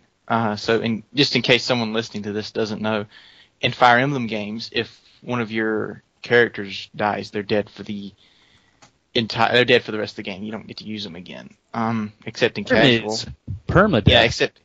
It's permadeath. Except in casual, where if they die in the battle, they come back afterwards. I guess it's not really justified, but I don't care. I can accept it, because, I could accept BioWare characters getting back up after the end of a fight in their games, so it's fine in this one. And now I'm not restarting my DS anymore, and I'm having a lot more fun with the game. I'm still dying all the time, because I suck at strategy games. Alright. Okay, Cool. That's Fire Emblem talk for this week. Nocturne? So tell me what you played about Nocturne. I've played that some this week. That's still hard to decide what I want to say about that. It's like the combat and mechanics are still pretty JRPG-ish, except the difficulty's ratcheted up a good bit. Buffs matter a whole lot. Enemies' weaknesses matter more than just, causing more damage, because if you hit an enemy with their weakness, you get an extra half turn, which is essentially a way of limiting you to 8 turns instead of allowing you to just keep exploiting weaknesses over and over and over and over again. But the things I like about that game, other than the difficulty, are the aesthetics and tone are different than pretty much any other JRPG. It's dark and lonely instead of, bright and colorful like a lot of JRPGs are. A lot of the locations you visit are fairly abstract, because the world has turned literally inside out. Like, if you take an orange and peel it and then turn it around to where the inner part of the outer shell is facing outwards, that happens to the Earth in the very beginning of the game. So a lot of the locations you visit are really abstract and weird looking, and that's an interesting game to play. It's interesting to look at. Anybody got any questions about that? I feel like we need Nix here to really go. Yeah, I was waiting. I was waiting for him to kind of bounce off of talking about that game. So you say it's like basically Inside Out. So it's like mountains are valleys in this game. No, it's really hard to describe exactly what happens. The world is inside out. So like the inner crust of the Earth turns around, so it's facing outwards, and you're on the inside, and all the cities and stuff are on the inside. Science does not work that way.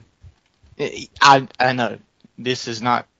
Physics have nothing to do with this game. I do not agree with this. It looks pretty awesome when that first happens. So you actually see it happen? Yeah, you see it happen. It's in the very beginning of the game. And there's a big glowing thing in the center. I don't know what that has to do with the game yet, but it's there, which is how things are lit up. Is it in terms of gameplay, is it a very JRPG game? I mean, is it turn-based combat? Yep, turn-based combat, random encounters, running through dungeons and getting stuff, and then fighting some bosses. It's just, I guess the random encounters aren't always that hard, but if you're not paying attention to what's going on, and you're at a level appropriate area, you could get killed pretty easily. There was a part where a few days ago I was fighting a bunch of black oozes, which so racist. There's also green and orange and yellow and stuff and all that, but they're usually pretty weak enemies. But there were 5 of them, I think. They stunned, I think, 2 of my characters, including my main, and I think they charmed another one. So I only really had one guy to fight, and that nearly killed me. And there are a lot of times in the game where if you're not paying attention, stuff like that can and does happen. The bosses, on the other hand, are really difficult. They require you to pay attention to buffs. You need to pay attention to what you're doing. You need to pay attention not to cast Bufu at the wrong moment. If you cast Bufu on a boss that absorbs it, then you will curse. And I've accidentally done that a couple times because it heals them. I don't want to say it's unfair. It's or punishing, but it's pretty difficult. I just wanted to get the Persona 4 Endurance Run reference. Yes, we want it. Yeah. That's it. I really need somebody to bounce off of to talk about that. Yeah, I think we need Nick. So we'll get Nick next week and we'll talk about it. So yeah, I think that's. I'll play Deus Ex some more. Oh yeah. I was gonna say, I kind of found out why I dislike. I don't want to say dislike, but why I didn't like that game as much when I first beat it. It's because the latter half of the game is pretty much linear levels. Like after you get to the newsroom. It becomes a whole lot more linear. You get less, like the very last level, right? Not even the last level, just the last. I don't want to say half, but the further the game goes, the more linear it gets to where the last few hours of the game are just linear levels. I mean, you still have several different ways you can get through each level, but it's all levels. There's no, I guess, flavor. I don't want to say flavor text, but flavor added around it. There's no characters to talk to. There's no side quests to do. Or there's fewer and fewer as the game goes on. It just puts you in the point of no return really quickly. Yeah, it puts you at the point of no return, and you have and it puts you there for several hours. Yeah, I get it. And it I agree. A lot away from the game. I guess I agree. I'm still having fun with it, but I'm at the point where I'm ready for it to end. But I've already beaten it, and I know there's several more hours left. So it might end up being a slog. I just remember not liking that last level at all. I remember hating the last level. I get what they did, because they did it so you would be as a antithesis to what the rest of your game probably was, but it didn't make it enjoyable in the slightest. Yeah, I wound up just killing everybody. Yeah. I mean, I felt kind of guilty about it because they were all, like, I guess zombified is the Spoilers! best way. Sorry, it's a 2-year-old game and I don't feel like dancing around it. By the way, Eliza Cassan is an AI. Too bad. What the hell? What a dick. The mute it. This shit is gonna get censored. And I just killed them all. Anyway, before I can spoil anything else, what else do people have to talk about? There's Marvel Heroes. Marvel Heroes? Marvel Heroes, the fanservice Diablo of 2013. It's a pretty good game. It's pretty fucking easy, too. It is really easy, but it's kind of fun. Yeah. Fits that whole mash buttons for a while. Who else up? Blah, blah, blah, I can talk.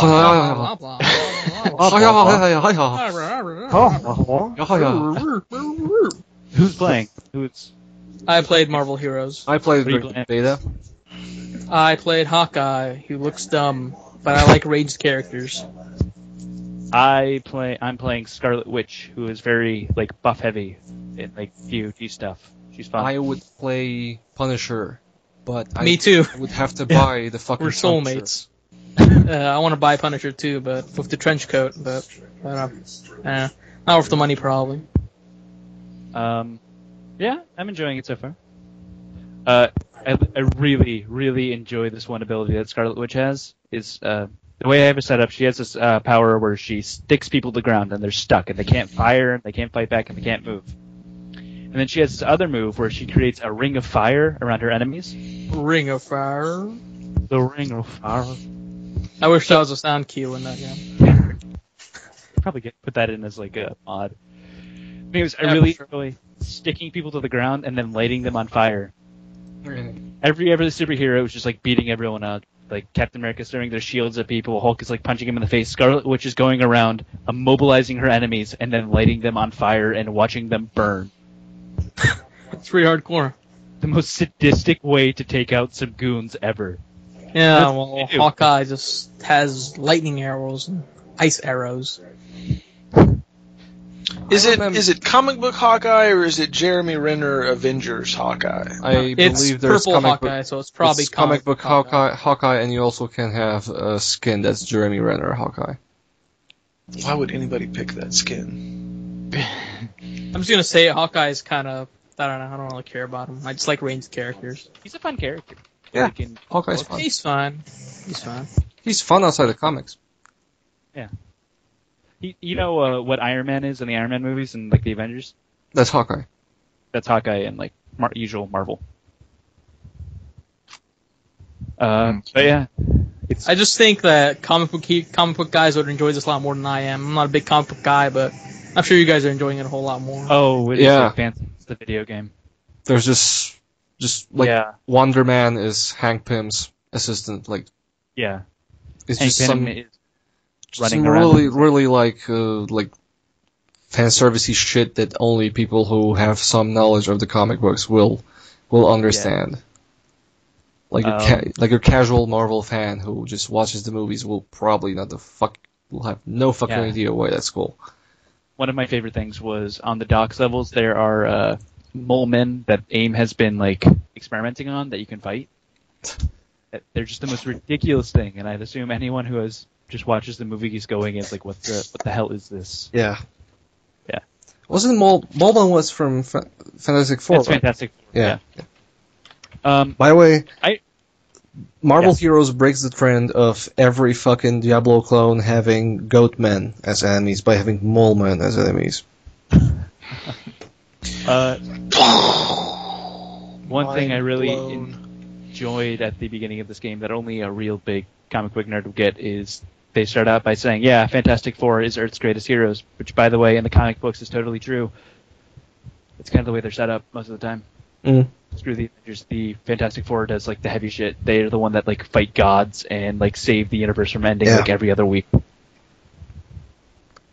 Yeah, makes sense since like Sue Storm. The worst thing about that game is that you things. can't play as Doctor Strange, and he's just an NPC. Yeah, Doctor Strange just kind of chilling there in Avengers It's HQ. awful. I want to play as Doctor Strange. I bet he will be playable at some point. Oh, he totally is. If he has a model. Yeah. I hope so. And Gambit too.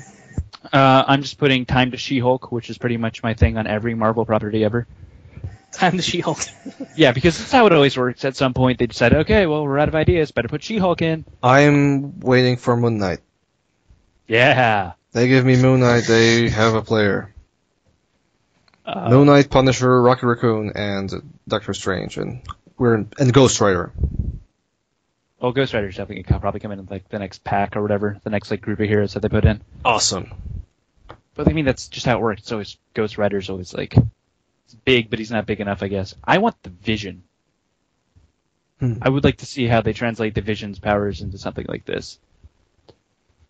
Did he didn't appear in Marvel Ultimate Alliance as a playable character. He wasn't a playable character, but he was like a quest giver and like a but he was not a playable character.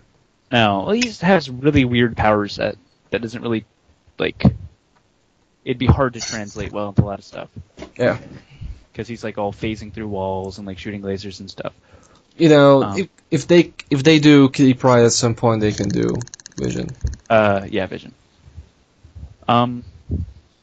Yeah, other than that, it's just Marvel Heroes. At one point, you go to the Savage Land and fight a bunch of dinosaurs, so I'm bored with that. Yeah.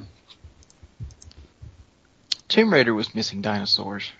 Everything. Sorry, that was a dinosaurs. completely tangential thought. No, I am with you. If it is a video game, this is how I judge them. Does it have a good story? Okay. Does it have good gameplay? Yeah. Does it have dinosaurs? Bull fucking shit, because Jurassic Park, the video game, had dinosaurs and it was absolute crap. That Sega CD one was okay. But the other two weren't filled. See, but if you got all three, that's the trifecta. That's the perfect game. Okay, that's reasonable. Yeah. Yeah, so good story, good gameplay, good dinosaurs. That's how you judge. That's how we discover the true Citizen Kane of video games. Truest.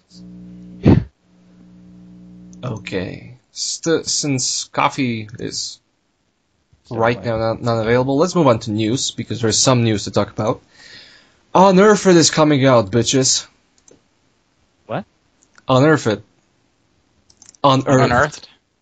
Trial of Inmakuta. Basically the most Ancient- shameless fucking ripoff of Uncharted. It looks like a PS2 game. It literally looks like a fucking PS2 game. It's available on PS3, which is super ironic. I'm really surprised that took him this long to do another rip-off of Uncharted. You know, I mean, say what you will about Tomb Raider. Tomb Raider existed before Uncharted, but it's really funny to me that took them this long to do their Uncharted knockoff. This is the first one where they're like, oh yeah, here's another platforming archaeologist game. It's called Unearthed. Unearthed. There's a difference of like one letter. Hey, okay, you know what? I'm gonna let some bias out right now. All right. This is gonna be an exclusive for this podcast.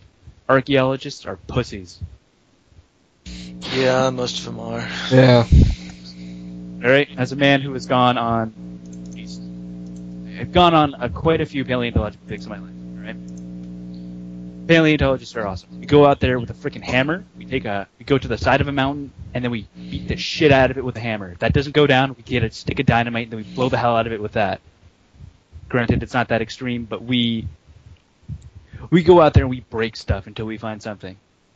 And then you get in with a bunch of archaeologists. And archaeologists have to have everything set up. It's like a grid system. You know, like everything has to be very specific. Everything has to be like this. Like take off 7 inches of sediment before you can blah blah blah, and you got to dust it with a brush for a little bit, and blah blah blah, and then paleontologist.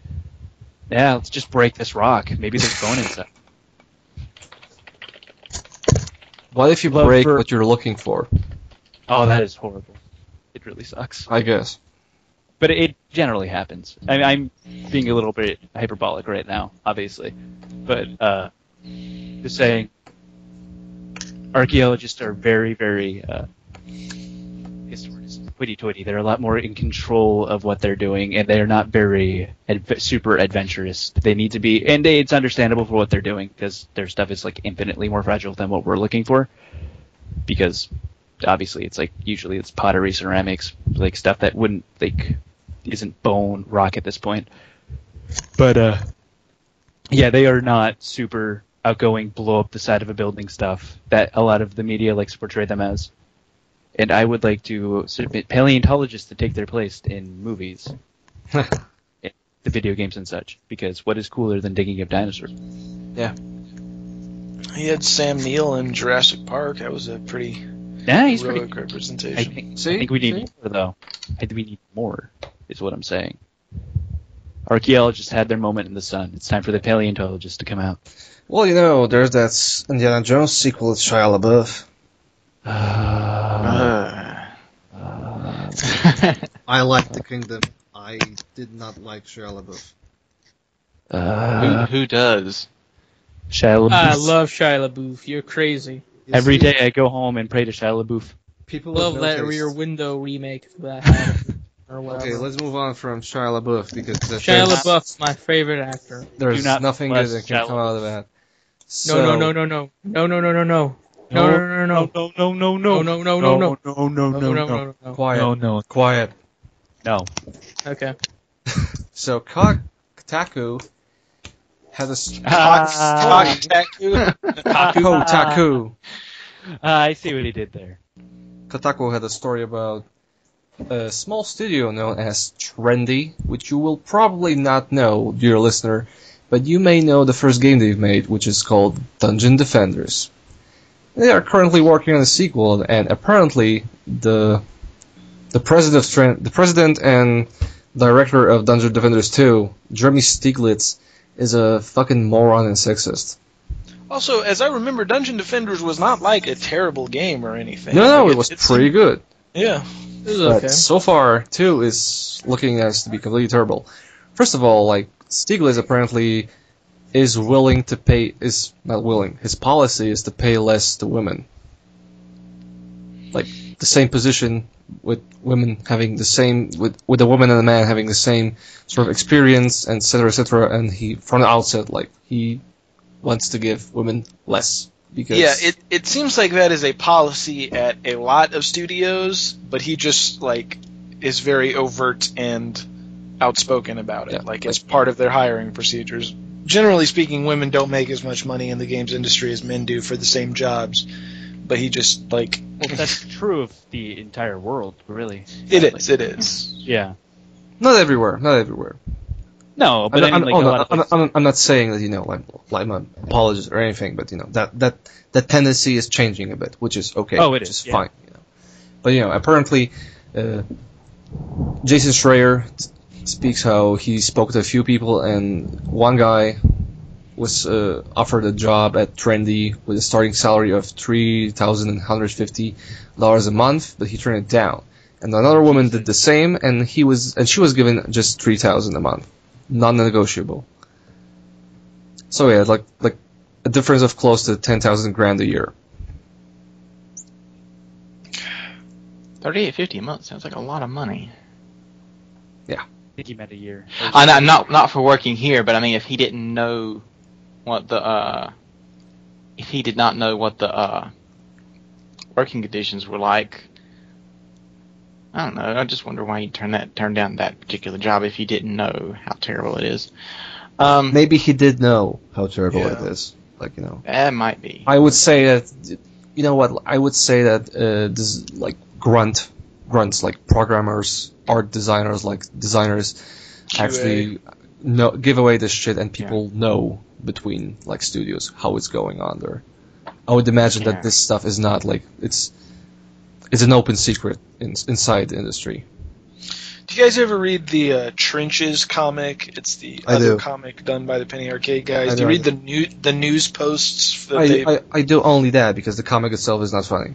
Yeah, it's about the same way I do it. I mean, it's terrible, but for some reason this industry seems like this is not an uncommon story in this industry. Well, it's because it's a very male-dominant thing, like video games are very male-centric for about like 30 years. Yeah, also, but I mean, I'm talking about just the terrible working conditions in general, like the long hours. It's basically it's the same thing as in the advertisement industry. Like you have people who are like junior brand managers and shit, and who have completely no competence in that job, but they do have people under them, and it's kind of similar in this industry where there are designers and producers that have. And directors who have no idea what they're doing. Like they are not good people.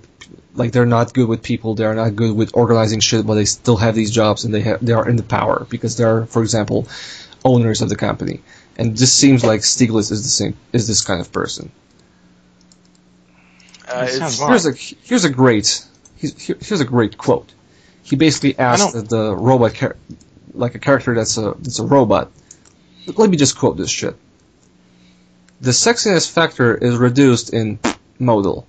This is due to various tiny proportional decisions made across the model, such as reducing her hip lag factor and reducing the sharpness hip lag factor. What? Reducing the thonginess of her pants. Oh, okay. Needs to be more like Brazilian beach supermodel, if you know what I mean. Among other things. No, we don't know what you mean. Could you be more specific, please? Make this character look sexy. It would also be not. This character needs to have bigger tits and ass. Get it? Wink. Wait for it, because he's elaborating on that. It will also be nice if the ass was attractive. If you know what I'm saying. That's the part that's hilarious to me. Like, she barely. Oh no, I didn't pretty. Get it. Did you pick up my subtle hints when I said her ass needs to look better? Oh. She barely looks feminine. The bottom one is the worst. She barely looks feminine anymore in X model. If it wasn't for the boobs, we wouldn't even know.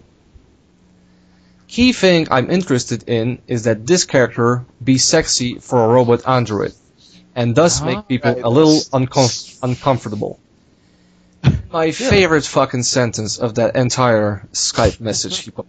Oh, is that really pedophilia? Yes, it is. It's a robot. I don't care. That doesn't make a whole lot of sense. This is clearly a horrible, horrible person. I hear in line it's like the true question though. I guess he's like 10 years old. Oh, is that really pedophilia? Yes, it is. It's a robot. I don't care. It is. It's not pedophilia, it's ephebophilia. Oh, okay. It's what? Because pedophilia is attraction to the physicality of a child. Ephebophilia is attraction to physicality of, for example, a teenage girl who is grown as a woman. Ephebophilia is when you fuck a 14-year-old who looks, for example, like a 16-year-old or something. Pedophilia is when you fuck like a 6-year-old. Which is technically... How do you know all this? Hi, I'm Ghost. I looked up on the internet, you know. Gotta know this when the cops ask. No, to be honest, I got interested in it when I was following the Roman Polanski case. Oh, okay. Which in itself is a very interesting case of how the American system works. And it's... Horribly. Yeah. Like that entire case is really fucked up. But yeah, let's move on. And the other thing that Stiglitz did is that he apparently throws out every idea and every design idea they have to make Dungeon Defenders feel like League of Legends. Yeah. The model floating around the company employees told me is, if League does it, we do it. Again, I bet there are a lot of companies who have said that exact same sentence with regards to whatever game they were working on. EA. Yeah. Dawngate. I mean, I in some respects, I do feel a little bit bad for this company because it's clear that Kotaku is just they're just shining a spotlight on this one company when I'm sure they're not the only company that has these terrible business practices and horrible design decisions, disgusting people working for them. I mean, I'm sure they could have picked any one of a dozen companies to turn the spotlight on. I am glad that they're breaking this story because this shit is terrible and, there really needs to be some kind of union or guild or something for games industry. I like that it has to be a guild in the game. Well, no, I mean that's the actors are in it. That's the I know. I think that fits a lot better than union. Yeah. The game developers guilds. There should be something like that. I guess it's hard to do. Looking for a group to develop Halo 5. This apparently doesn't work at the game anymore. He's still in the company. But still, apparently the Kotaku article worked because Stiglitz apparently doesn't work at the game anymore. He's still in the company, but he's been moved on and someone else has been brought in. So at least that's a bonus, unless that new guy is a different kind of fucktard. It's the same guy that he's just wearing a mustache. Is it?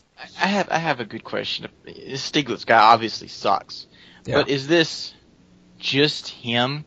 Is it somebody above him saying we need this game done quickly? No, and it's him. Well, I mean, we don't know. We don't know. It's probably him, since if the dude is company president. Yeah. So he's taking an active role in the same way like Dan Houser and Sam Houser take when they're doing Rockstar games. So he's acting president, and he takes active part in making the game. So it's the head dude making these horrible decisions. I'm not saying that he's not a piece of crap. It's just, is there anybody else that's just as crappy as he is in the industry or in that company? Helping having to do with this particular game and this particular team of people. I mean, if this is really going to be a thing, they probably need to talk about this across the entire industry. I mean, it's we're not going to know exactly who's funding the company and who's investing and all that kind of stuff.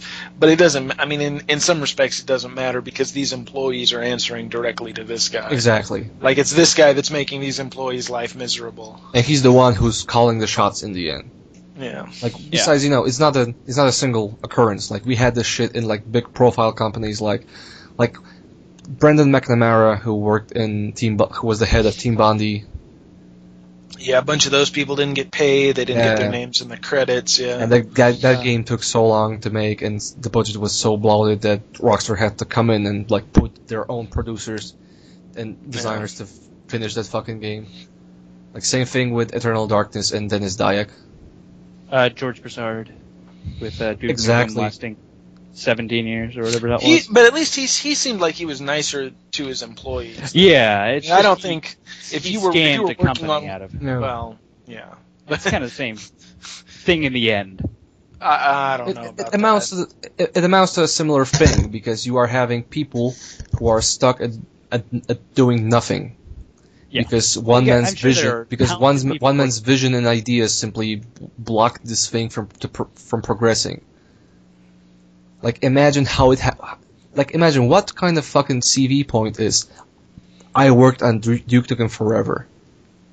If this Dungeon Defenders guy, if he was taking all of League of Legends ideas, this wasn't a vision. It was a dude who wanted an even bigger paycheck than he already had. Well, it was a financial vision. I mean, it was let's do something that will make the most money possible. Like, what's making a lot of money? League of Legends. Let's do that. Yeah, and I'm sure at a certain point his employees are totally fine with that. At a base level of let's make more money. You know? Well, but then they're not getting paid. Like that's the other problem is they're working and not getting paid. But what I'm saying is, at a certain point they're kind of being like, let's make more money. Let's make a exploitative game. That means we get a bigger paycheck. That means I would disagree because I would disagree that it only comes to money because you have to have like as from what I read in that article, that dude was overriding decisions that tried to push the game into a different territory than League of Legends. So at this point, like these people are at the company, they have no way to progress, no way to develop themselves because they're stonewalled by this guy who is just a complete dick. That's true, but at least if they're getting a paycheck, they can have a roof over their head and food to eat. Yeah. Like that's a consolation, but this does not make Jeremy Stiglitz less of a dick. No, of course not. No. He's still a cock. That's the conclusion of the Giant Bomb Community Podcast on Jeremy Stiglitz. He's a pecker. He's a cock. Cock talk. E3 is going to be great this year, huh? What's an E3? Yeah. No E3. No talking about the X-Bones DRM Expo. that they supposedly elaborated on. Actually, I really like this. Oh, they absolutely elaborated on it. Yeah. It is much more elaborate than what they had before. Sure. Which, in a way, actually isn't that all that better for them. I honestly, apart from being able to buy used games, which they said is a publisher level, but there's no publisher. Why would a publisher allow that? It's not going to make any money. Yeah.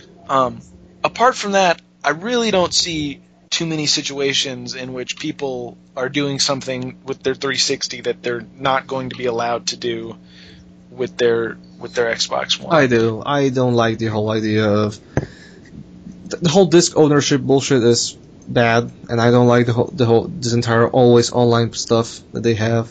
But I mean, how does it affect you? I don't like the fact that console offline. Like, do you spend most of your time when you're playing your Xbox offline anyway?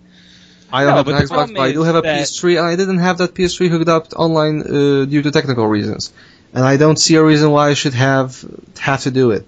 Because there's no benefit for me. It feels like it doesn't really feel like an incentive. It feels more like they're restricting especially since I can taking away things. I can play. There's no benefit. If the Xbox One worked in that way, that for example, you would have to always be connected online, but also all games would download some data on the fly from the servers, so the disc so you would have to install less shit on your disc. Then okay, I could understand that, but no, it's simply a form of DRM that sucks balls because but I'm asking you if that's actually affected. Like, it's one thing to say I don't like it because it's stupid. Like, in theory, it's another thing to say like, well, this means I can't do whatever I used to do. Well, the problem is that it means that I have to go through stupid authorization and I cannot simply borrow a game. Yeah. Go on. What about it means that stuff like Redbox is basically useless. Yeah, that's true. I can't rent video games anymore, which as a person with college money means I don't get to play video games anymore. It kills the idea of renting and also basically makes physical copies of games virtually useless because if I can only make it's creating like trash because if I only can use a CD once and I can re-register it so another person can use it once and only that person, then it's fucking stupid.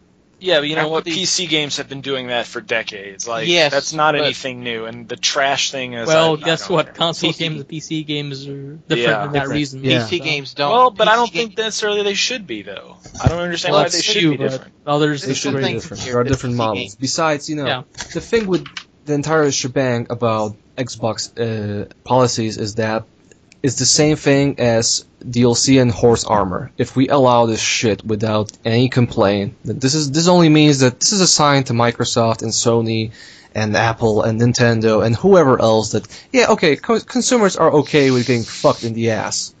But do you think that they We care have been for anyway? years. Yeah, I mean, do you Stop think that that. they honestly care? What No, we but think? The problem, Well, really- they do really care answer that about question. sales. They do care But they about should. sales, and they do care This about is not people going. I using guarantee this isn't using going to impact this sales at all. connectivity. It will impact sales in some way, I but think- that's, It will. that's It that will, easy to because, solve. Absolutely not. It will, because if, for example, if Sony does, I bet that Sony is going to have some similar way of doing the same shit. But They'll it's have going to, be, or else But- publishers are going to just publish an Xbox One. but Exactly. if it's I going doubt- to, I doubt that. but if it's going to be, but if Sony just does it a little bit less obtrusive, everyone who is disgruntled will just go with them because they will go with the option that's well, that's It's less. going to be the exact same thing. If you're a publisher, why would you publish on a platform that says, "Okay, we can publish over here, which will let people buy our game used, and we won't get any percentage of the sale," or we can publish on this one when they can't buy it used and they have to go through us. It all depends on how much Sony sells, how many PS4s Sony sells. I gotta get used to that again.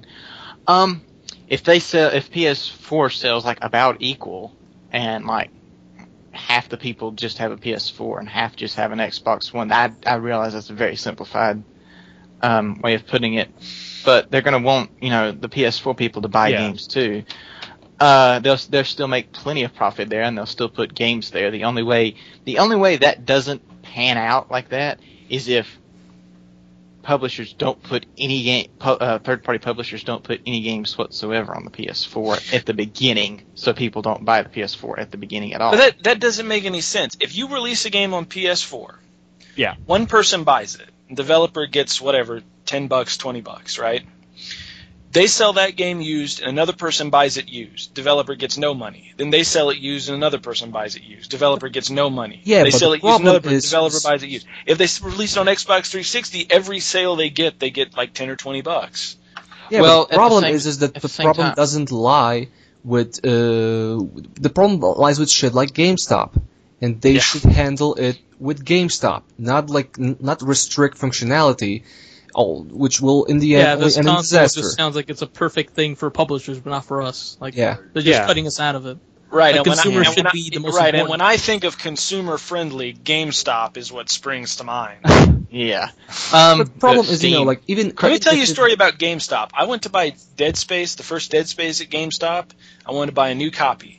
And so they pulled the empty case out, they opened it up, and they pulled the disc out of a drawer and put it in the thing.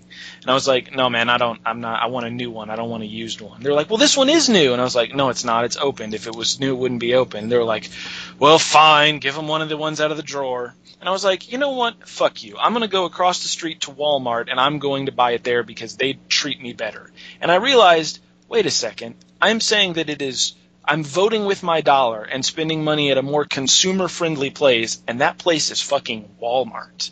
Yeah. When Walmart treats your customers better Well- than your company, like, that's really sure, but the problem I with can it I is can that get I can get used to buying a game digitally and not having it used. I already have. I've gone from console gaming to PC gaming. I'm buying a lot of my games off of Steam. right. I can get used to that if Microsoft proves that they can have customer service exactly equal to or similar to Steam's, at least approaching that level of Yeah. because if this is okayness, on the and plus level all the sales. because if The this is on the problem- level of games on demand as it is, then Well, The then, problem then I yes. But I mean, don't you prob- figure that they have to be doing, like, they No. have to be pushing more towards The digital? No. problem I have is the always Why wouldn't online they? thing. Why because wouldn't at they? this point, They like want to make just The problem I have is like you can only you have to connect online once a day. What about when the servers get shut down after, like, way in the future, after the Xbox One after A Microsoft's horrible not failure. making any money off of it? You don't have access to any more of your games because Well, but But I mean, you don't know that they won't just say that at some point, 20 years, well, maybe not 20, but 10 years from now, they could just put out a patch and says like, okay, everything, it's all open. Everything on Xbox. But the thing is, they don't have to. They won't, and they don't have to, because Microsoft is only is making one console. There aren't people making several Xboxes. There are several, like Steam has the thing that Steam is just one of many different ways to do games digitally. Like there's the Sura, there's games, there's GOG and shit. Like there's a ton. Steam is just one thing. It's the biggest, but there's just one thing, and people have many different ways of acquiring Steam or bypassing Steam. They can buy games in humble bundles, which often come with games that are completely DRM free. They can buy them directly from publishers. Why the problem is with Microsoft is that they can do whatever the fuck they want because they do right money on like just digital distribution. The same thing that Steam does. It's Steam. Exact same shit with games on demand. They do right money on like just digital distribution. The same thing that Steam does. It's Steam. Games on demand the same level and way they're doing it now. Why would they basically compete with themselves? Why would they sell a $60 disc, which they would make less money on, versus a $60 download, which they don't have to print a disc and can make more money? As far as I've heard, they're starting on like just digital distribution. The same thing that Steam does. It's Steam. You have sales. Is to not push harder. They're making more money on like just digital distribution. The same thing that Steam does. It's Steam. You have sales and crazy sales all the time. I don't think Microsoft is going to have those kinds of sales, but you have no actual materials. I'm not talking about sales. I'm talking about I'm talking about eliminating physical discs. Because they're still catering because they are still trying to, like the Xbox One is trying to cater to the families who sit in front of TVs. Do you think these people embrace shit like digital distribution? No, they absolutely are. I mean, they do on Netflix, but they still buy DVDs. They still buy films on Blu-ray. They will still buy physical copies of Call of Duty. Not the way that they used to. They just don't. Not necessarily. I mean, yes, people still do, but not the way that they used to. But there's a reason it is changing real fast. It's changing, sure, but not enough to just completely cancel out this. Exactly, and this is why I don't think they will at this point. I disagree. I mean, yes, they will still they will have to sell this because, like everyone says, we're not there yet. But we will be there. We will be there in this console lifespan. Oh, I just don't understand what Microsoft's incentive. If Microsoft wants to make money, the money to be made is in digital distribution, not in retail discs. Yeah, they realize that. That's what I don't money know is. Do you really think that we'll be within this generation? Because a lot of us have fairly good internet connections. There are places in the world that are still slow with internet connections. Exactly. But even barring that. People like physical stuff. You could go to a. I don't think that's a big enough number to kind of. Yeah. Even then, what about convenience? I mean, a lot of people with these slower internet connections, like me, for instance, it takes a day to download an 8 or 9 gigabyte game, and games are not getting smaller.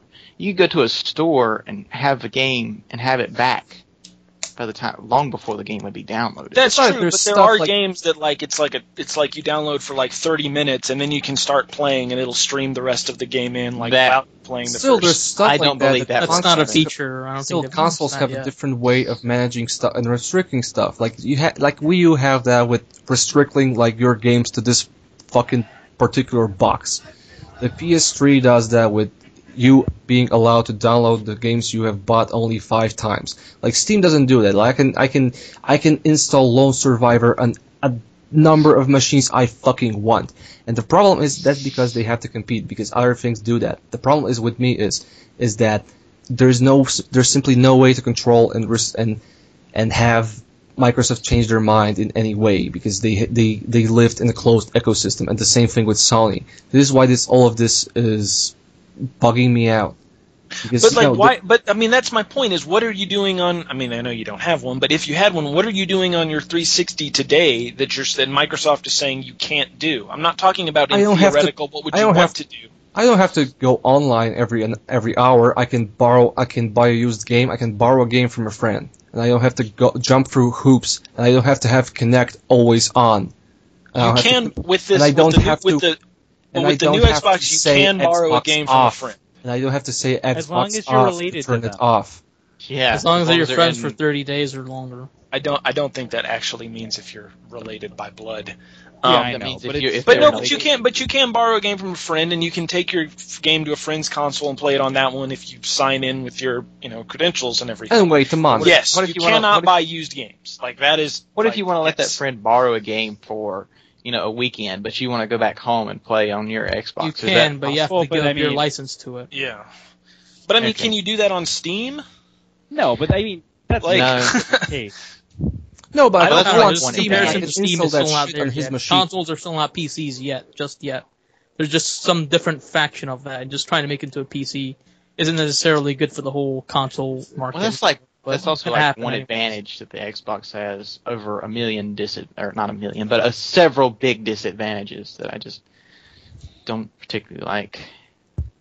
I just don't see what people are doing. You said that I can borrow a game from Steam. No, but I can go to a different machine and install that same game from that same Steam account. I don't have to jump from any hoops apart from a single authorization, which I could not do with. That's exactly what at least what Microsoft says you can do with this thing. Yeah, apart from the fact that's what they said you can do.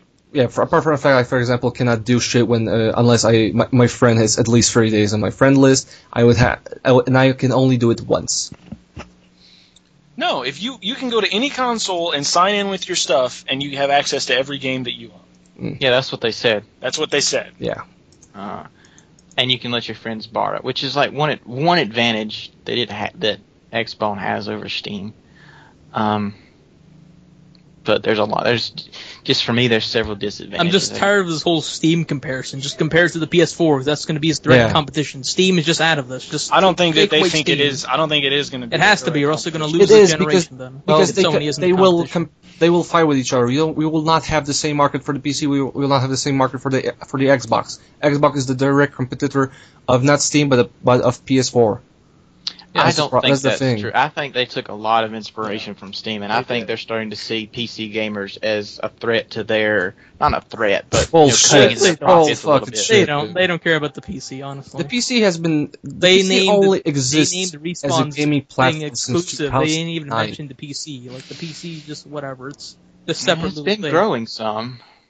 Sure, it has, and people they're working out a way that you can basically use your PC from your couch, But that's not a big enough percentage to matter. That's just not now. But I think they see it as growing, and they want to head it off at the pass. I mean, that was why they made Xbox to begin with, was to keep Sony from taking over your living room. They said that's why they did it, and now it's like they're afraid Steam is going to take over your living room. I don't think they're scared of Steam taking away your living room. I don't think scared is a strong word, but they are aware that is a possibility. Yeah. It's not big yet, but I mean, it's not difficult to build a PC, and there are a lot of people that if you're just a console player and you don't know if you don't know the concept of not having a PC on your desktop, that's still a foreign thing. It's not a lot more money to buy a PC than it is to buy a console, and that is the biggest benefit consoles have, especially to people like me, college students, or people who don't really have a big disposable income. Spending $300 on a PlayStation 4 or an Xbox One that can play me all the games that I can play on Steam, pretty more or less. Might not look as pretty, but I don't have to spend $1,000 to play them all. Yeah. Well, for one, mine was $800, and it's a pretty good one. Well, but that's because you know that stuff. You know that, and the reason why people buy a console is A, because they want to play the games that only come out on console, and B, because they simply buy a box, hook it up to a TV, and don't give a fuck. There's also a stigma with PC and computer games, that's just those computer games. The console thing is just they're both different. My friend, he's a hardcore gamer, and he's afraid of those computers and PC games. It's not in there just yet, but it's growing certainly. I know, but about the cost thing. These consoles, I guess, are probably going to cost around $400. I say that's a pretty good bet. But then you got to buy maybe that might be a say $300 on the low end. I think they have. Then you got well, go ahead. But then you got to buy it. You talk about a PC, you'd have to buy a laptop. How much is a relatively good laptop that's going to cost you a couple? I mean, last you a couple years, like 700, 800 maybe. 1,000. Yeah, so you got a console and a laptop, or you could just get a desktop for 800 if you know how to build a PC. And learning If you know how to build a PC. If you know. That's exactly. And Besides, but I mean, there's no really great way to control a PC like sitting on your couch from that far away. Like, I mean, I could hook an HDMI cable up, but PCs are great. PCs are great, but when you are willing to spend time and learn how to make yourself, like, turn your PC into this big, like, fucking entertainment desktop. But most people won't do that because they don't know and they don't care. That's why consoles exist, because they can just put a fucking box if I could into a just pick up TV. my PC, then consoles would be dead by now. If everyone Yeah, had a exactly. PC. I know that. I think what I'm getting at is I think going back around to the Xbox One, I think enough people are starting to move on to the PC that they're seeing it. Sure, like Sure. like forums and like hardcore gamers are probably going to be. That's why I abandoning hope this they do, because in that case, like, the Xbox One will be probably dead. But it's not going to be a big enough number. Anyway, like, let's wrap it up. But like, I personally understand what Red and Blacks is going for, but the fact that this doesn't inconvenience me that much doesn't make it okay, and doesn't make I'm tired of the argument that it's okay. Like, no, it's not. No, it's not. Like, and the fact that we're getting fucked in the ass by this stuff. And the fact that that we perhaps do not have enough of, like, power to change it, it also doesn't make it okay, because just because it doesn't affect you doesn't mean it's not terrible. Exactly. Like, it's a just piece terrible. of shit. It's a piece of shit thing to do. It makes you. It's very restrictive. It just makes you feel like. I guess I don't have enough time in my life to get angry about theoretical use cases. Which is that's not affecting you me. are you're one of the reasons basically why we get fucked in the ass. I don't see how you're That's a getting nice fucked thing in to the say. ass. Like, it does not, like, it does, Then you'll have to see jump through all you'll these see hoops. next You have to gen. sign in with the name and password. Like, that does not seem like a huge hoop to jump through. For me, the most terrifying thing about the Xbox One and the DRM stuff isn't necessarily the Terrifying. You're terrified. Well, You'll see in fucking next generation when this will that's what I'm afraid of. I'm afraid of what this is leading to. You're really just renting games all the time. The DRM is such that, like, you're pretty much buying games just to have them, but once the servers go off, they're not yours anymore. That's what I was trying to say earlier. Like, that's what I'm afraid of. Like, I'm not afraid of, like, all this, like, always online stuff. I don't really care, because I always have the internet on. My Xbox is usually online when I have it on anyways. The problem is that these things could start leading other people to start going, oh, I could do the same thing. And that doesn't have to limit itself to game consoles. I mean, this could potentially lead to a very scary future of rights managed, like what our rights are and how we own things, and like, it's already happening. Like there's a like SimCity is a single player fucking game that's forced always online because that's a simple DRM. If and you guess have what, It's nothing else. It's nothing else but if you DRM. have a problem with And that, you should get a time machine and a law degree and go back and relitigate the last decade of copyright law. I know that's like. I'm not saying that I'm going to stop it, and just saying that's what I don't like about it. Is that it's not like you can't do anything, because Ubisoft has moved from that fucking DRM scheme that was fucking terrible, specifically because it did nothing for them. They had this terrible thing going on the PC, and they moved on from it to more clever ways of handling DRM, specifically because pirates laughed and consumers were fucking pissed off because it didn't work. It only inconvenienced them. And this is how it feels like. This is inconveniencing us consumers that buy games and not. Exactly. I don't feel like right. There's nothing about this that feels inconveniencing to me. There's nothing about this that feels like an inconvenience. Well, the problem with Ubisoft's DRM is that it was badly implemented, and it caused the DRM itself caused games to crash. I think it caused saves to get lost. GFWL did the same thing. It caused games to run badly or lose saves and crash. If it's executed well and it's done correctly, I don't have a big problem with DRM as long as I can continue to play my games whenever I want to. The problem is they are only introducing it in less obtrusive ways because people are mad about them. Like, if people have, for example, had Red and Black's attitude to Ubisoft's DRM, they would not give a fuck. We would still have to fight with it. No, they would care, but if the DRM works, they don't care, as Steam has so well proved. If Microsoft makes this DRM work right, nobody's going to care as long as they're always online. They might care when and don't want to buy used games. Shut down. Yeah, but still, the thing is, for that stuff to happen, you actually have to be vocal about it. Well, I think Microsoft is trying to move into a place where they can sell games pretty well, like Steam sells. I think they're taking so much inspiration from Steam because it does sound a lot like Steam. I think they're going to try to put sales, not insane sales like Steam, but I think they're going to try to sell games like that. Certainly, but most games will still be $60 up front. They won't just be well, most games on Steam are $50 or $60 for a week or two. That's my point. Like, Steam has crazy sales for old games. Like, you have to pay for most games. Well, I mean, that's the other thing is that Microsoft just doesn't have the catalog of stuff that they can afford to put, 10% of their stuff on sale the way Steam can.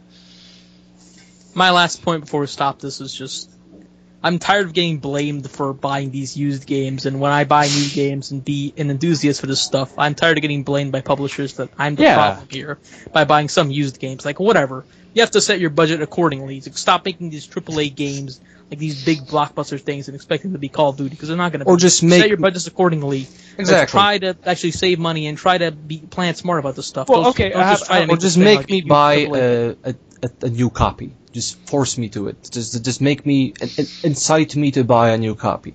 Do what, for example, Mass Effect. That was what the deal was with the online pass stuff. Like, if you buy the new copy, you don't have to pay $10 to get access to the multiplayer. You know what? And that was the best way to do that. With that, I was mildly okay because I didn't really care. I never played multiplayer, but the other thing is really pissing me off is you have people coming out like the guys who made Metro 2033 last night, and they're saying, like, yeah, we made this game for a fraction of what every other AAA game pays for the games. And not only does it look better than most other games, it plays better, and it just has a better feel to it than most AAA games. They also made that game in crappy office chairs huddled next to each other on. It wasn't. Yeah, nothing. And they weren't making it in the US. I am pretty sure that's just a hyperbole on Jason Rubin's part because I have read stories. Came out after. I have read stories that it wasn't as dire as he said. No, but I bet it does cost. I bet you don't have to pay people as much in the Ukraine as you do. But I wasn't necessarily saying it as a dire circumstance. I'm just saying it doesn't require billions of dollars to make a AAA look nice. It doesn't. But The Witcher and Metro. They're not made in countries that cost as much to make a game. When you make a game, it does require talent, and in America, talent costs a lot more than it does in other places. You have to pay people. You have to pay for the stuff that these people want to use. I would actually have to verify how much The Witcher costs because the general pricing in Poland is completely fucked compared to salary. So I don't. I would actually say that The Witcher could cost relatively more than an AAA game to make here. Yes, but remember they also own a good old game, so I'm sure they're fine. Yeah, but gold games only came due to the relative success of the first Witcher, so that was a gamble. If The Witcher 2 would have not made much money though, CD Projekt Red, it would have hurt them a whole lot, but they would have had GOG to fall back on. Not really. Certainly. Not really. It would have hurt them a whole lot. Dude, they would be fucking fucked. No.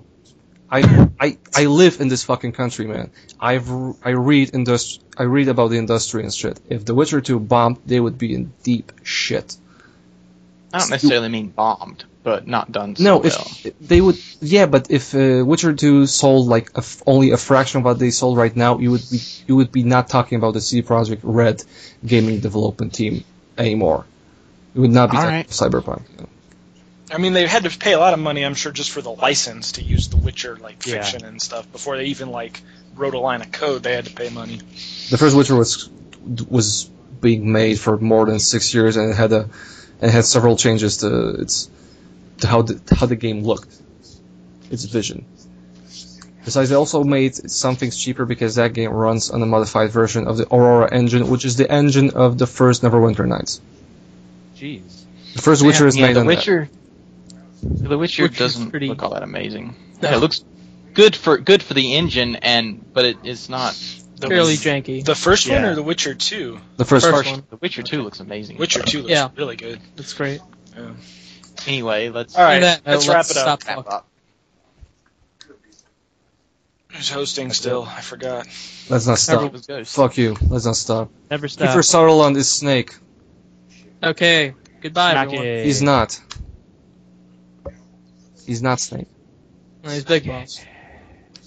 He's Jack Bauer. He's not Snake. Don't let anyone else fool you. David Hayter will play fucking Snake. Kojima hired him because he likes 24. Bye, everybody. Hey, well, before we go, we have breaking news coming in from Orbit Coffee.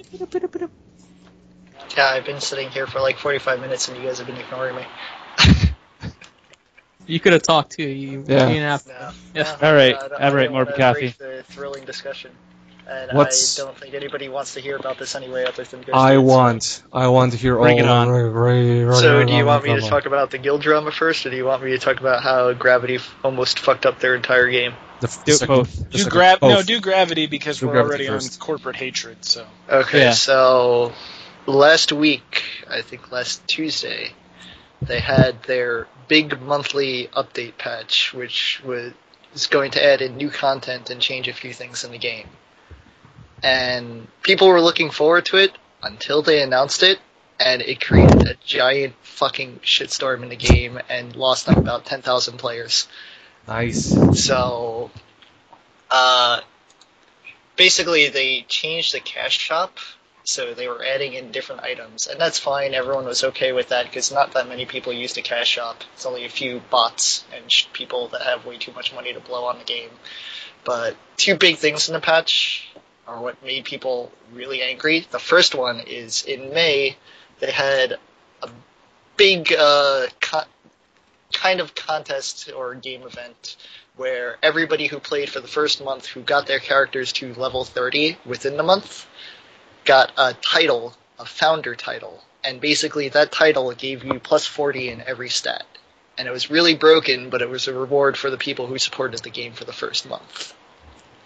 A week before the event was over, they had a weekend event for last-minute players who couldn't get to 30, where if you logged in a certain amount of hours, you too could get the title. On Tuesday, they gave out the title, and then 2 hours later, they posted up an announcement saying, "Oh, this title's overpowered. We're going to drop everything down to plus 5. 2 hours after they gave everybody the title. Now, this title only affects player versus everyone. It doesn't affect the player versus player. And everyone was having a giant shitstorm because most of the people that got the title just AFK'd over the weekend. And wasted a lot of hours on the game for them to just say, "Oh, well, we don't want to give it to you now." Who the fuck is running that company? Okay, so they tried covering it up, and the first excuse they gave was, "Well, we intended to have this for the longest time. If you looked in the list of titles, it's been there since May 1st, and it had those stats, the plus 40 on everything." Second thing was they said, "Well, we didn't see it in the title list." They're the fucking GMs. How do they not know what's in the game? How do the players know more about the game than the GMs do? So everyone started bitching, everyone started complaining, but that's not the biggest issue. The people who paid cash shop, there's a costume in the game that gives you plus 10 in every stat. And you can only get it through the cash shop or pay thousands of dollars on the auction house for it. Because people throw it up to get easy money in the game. Apparently, and they didn't tell anybody about this in May, those stats only lasted for a month. So everybody that paid $60 for that loses those stats. And then they added in a new costume that has that stats, but you have to pay another $60 to get that. Wait, they didn't tell them that it's not permanent? Nope. Or did they change it? They didn't tell anybody that it was going to be, that it wasn't permanent. They said it was permanent for the whole month of May, and then with this patch, they suddenly decided, well, it's not permanent anymore. If you want it again, you have to pay us again. So it's pay to win every month, but they're going to take away everything you paid for last month and then make you pay again. Who runs that company? Koreans. Like, but what the fuck? Like, I'd like to meet these people. I'd like to see these people. Like I was saying, they had a mass exodus of like 10,000 players. A lot of people quit the game, and they were trying to cover up their shit for about maybe 6 hours on Tuesday night, with everybody just screaming at them on the forums and breaking the forums to all hell. Like, everyone was shitposting and everything, saying like, oh, your game sucks, I'm going to other games. Eventually they came to the conclusion of, well, we'll let you keep the stats, we'll let you keep the title and everything, but future updates we're going to do this. So it's kind of covered it up. People are still playing, but it was still really shitty, and a lot of people lost a lot of trust in them for what they're doing. But it sounds like a very poorly run it operation. is. They don't know what they're doing. They don't listen. Is this their first MMO or? No, not Gravity's first MMO, but I don't know. I don't know. Is this some sort of cultural dissonance? Like, this is are things run different in Korea? Like, what the fuck? I have no idea, but a lot of the fan base is saying, like, if you don't listen to the fan base like every other MMO does, you're going to lose a lot of people, because there are a lot of things wrong with this game. A lot of fucking things. And the only thing keeping me playing is the guild I'm in. But if it wasn't for that, I would quit. I want to register that in that game only to stop playing it. But, so yeah. Speaking of the guild, the guild I'm in is currently involved in guild drama. And it's hilarious, and it's one of the few things still keeping me playing the game, because we're involved in the guild drama with the number one guild on a server. Is it Tim Buckley kind of guild drama, or is it just a battle between... The number one guild got so pissed off at us at a minimal thing that they got the GMs on our ass for a week. Why? Nice. Because, for what I went away for before, they introduced a PvP system last month.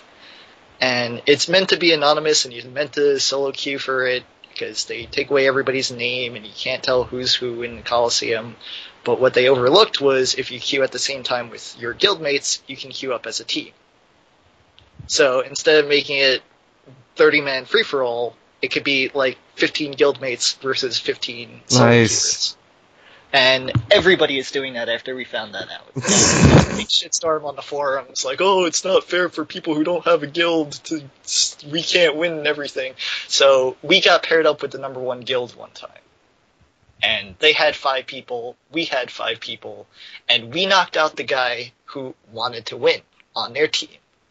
And we start all getting messages of, oh, you're faggots, you're cheating faggots, you don't know how to win, you're supposed to be honorable in Coliseum, when he had 5 people on his team too. And then he reports us to the GMs for abusing the terms of service, because we queued up as a team, and he did too, but he didn't mention that he queued up as a team. So we have this whole big argument with him now, but we've always had beef with him because apparently some of the guys who were part of the guild in the Southeast Asia version of the game quit for this version to go make off on their own guild, and they took about 2 or 3 people from the guild I'm in now with them. And they're constantly shit-talking us, like, oh, they're too casual, they don't know what they're doing, and what's the name of I don't understand. What's the name of the number one guild? Collision. What? Collision. Fuck Collision. So, there's a couple people in there that are okay, but a majority of them are just real big assholes. Well, that's what happens when anyone gets too into what I don't. Well, this is what I don't understand is they're a hardcore guild for a free-to-play game. Nice, shots fired. I just hope it almost beats my favorite MMO drama story. When Tim Buckley made a guild only in World of Warcraft only because the Penny Arcade guys had a guild, and he just didn't really care for it until one day he got drunk and deleted the guild. Like in the middle of the night, just allegedly got fucking smashed and just erased everyone. Oh, I tried to do that to the Giant Bomb Guild, but don't tell anyone. All right, let's wrap this up. Thank you, Coffee, for these amazing scoops on Ragnarok Online. I hope I got to see my story. I'll have more stories. I hope this is a segment on the podcast, guys. How broken is Ragnarok 2 in July? Okay, let's maybe address the one email and let's go home. All right, emails. So, the usual suspect known as Bloody Guy. Actually, you know what? Let's someone else read that mail. Oh, do you want me to? Sure. Okay. Louder. Let me get it first. Jeez, so much pressure. All right, this is from Blood Guy. Hello. It's been a while since you got a message from the community, so I figured it might be a good time to send one, since I came up with a way in which you could make the podcast more appealing. It's just a thought, but I think making Skype calls with cameras on and showing it in the video would make the podcast more attractive. It shouldn't be too hard to execute either. Here is a show which does this, which is a YouTube link, and I'm not going to click it right now.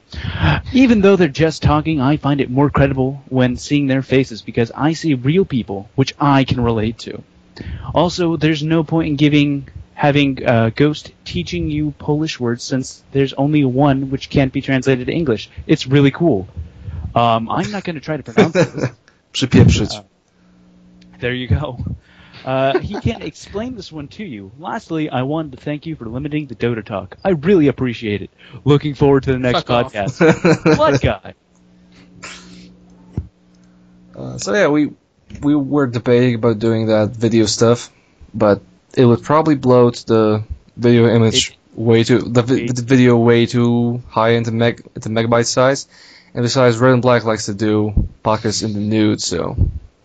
I'm just more comfortable that way. I understand you, man. I just don't want to. It is. I want to subject. Constantly molesting alligators off camera. That's why I can't turn on my webcam. Well, because Smart Coffee is an alligator. And if you want to learn what przypieprzyć means, you'll have to wait for next week. I don't want you to molest me with your eyes. Alright, ladies and gentlemen, let's end this. I ghosted. Longest podcast ever. Why not? We're just going the Giant Bomb route. Yeah. We're only the community. We're only that size community, right? Yeah. So joining the better. So joining me today was Fat Mac. Bye, everybody. Believer. See y'all later. Akbar the Great. Oh, I don't know. Too much pressure. Oh, shit. Bye. Oh. Never mind. It was your turn, so you fucked it up. Morbid Coffee. Oh, no. I'm not really an alligator. What? That's disappointing. I need to make a phone call. And Red and Black. Stop the hit. Peace. Stop the presses. Yeah. Okay, so I'm Ghost Yet, and I was your host, and you were listening to the Giant Bomb Community Podcast, episode 11. And remember, you people, don't molest any crocodiles nor alligators. Later. Outro music. E3. 3. Yeah. Yeah. Chip the Ripper. SLAB. Y'all know who it is. This is exclusive right here. Street Stars Radio. Yeah. Hey. Now, baby, I'm the Ripper, your baby daddy's worst nightmare. Catch me by the Claire, I'll be right there. Niggas copy everything we say. Louis frames, eyes lower than my GPA. Riding and swerving, kush I'm blow. Doze wide, my trunk bump like Eddie Roll. I don't take hoes, I never tip the stripper. I'm rich, bitch, but you can call me Cheap the Ripper. Shell toes, yes. PRPS, there's a man riding a horse on top of my chest. Polo fresh, I am Z-Man. I'll be slam dunking Tangeray shots with LeBron. Told niggas keep it Carmelo, okay? Rolled past Dave, told him hello and hey. Me and Cash and something old on 23's hold back window. Save Mama Mel Beach show. Skateboarders grind, I grind too. That's why you can catch me in DC shoes. I quit the team, but believe I'm ballin'. Want a verse, put up a stack or quit calling. 30s on my Chevrolet, call me super duper. Garage like Roots, I got more whips than Kucha. Riviera sitting on the Bulls' best hooper. Y'all still riding 20s, y'all some Oompa Loompas. Don't swing on niggas, they got bad behavior. My 415s woke up the neighbors. Interior crocodile alligator. I drive a Chevrolet movie theater. You already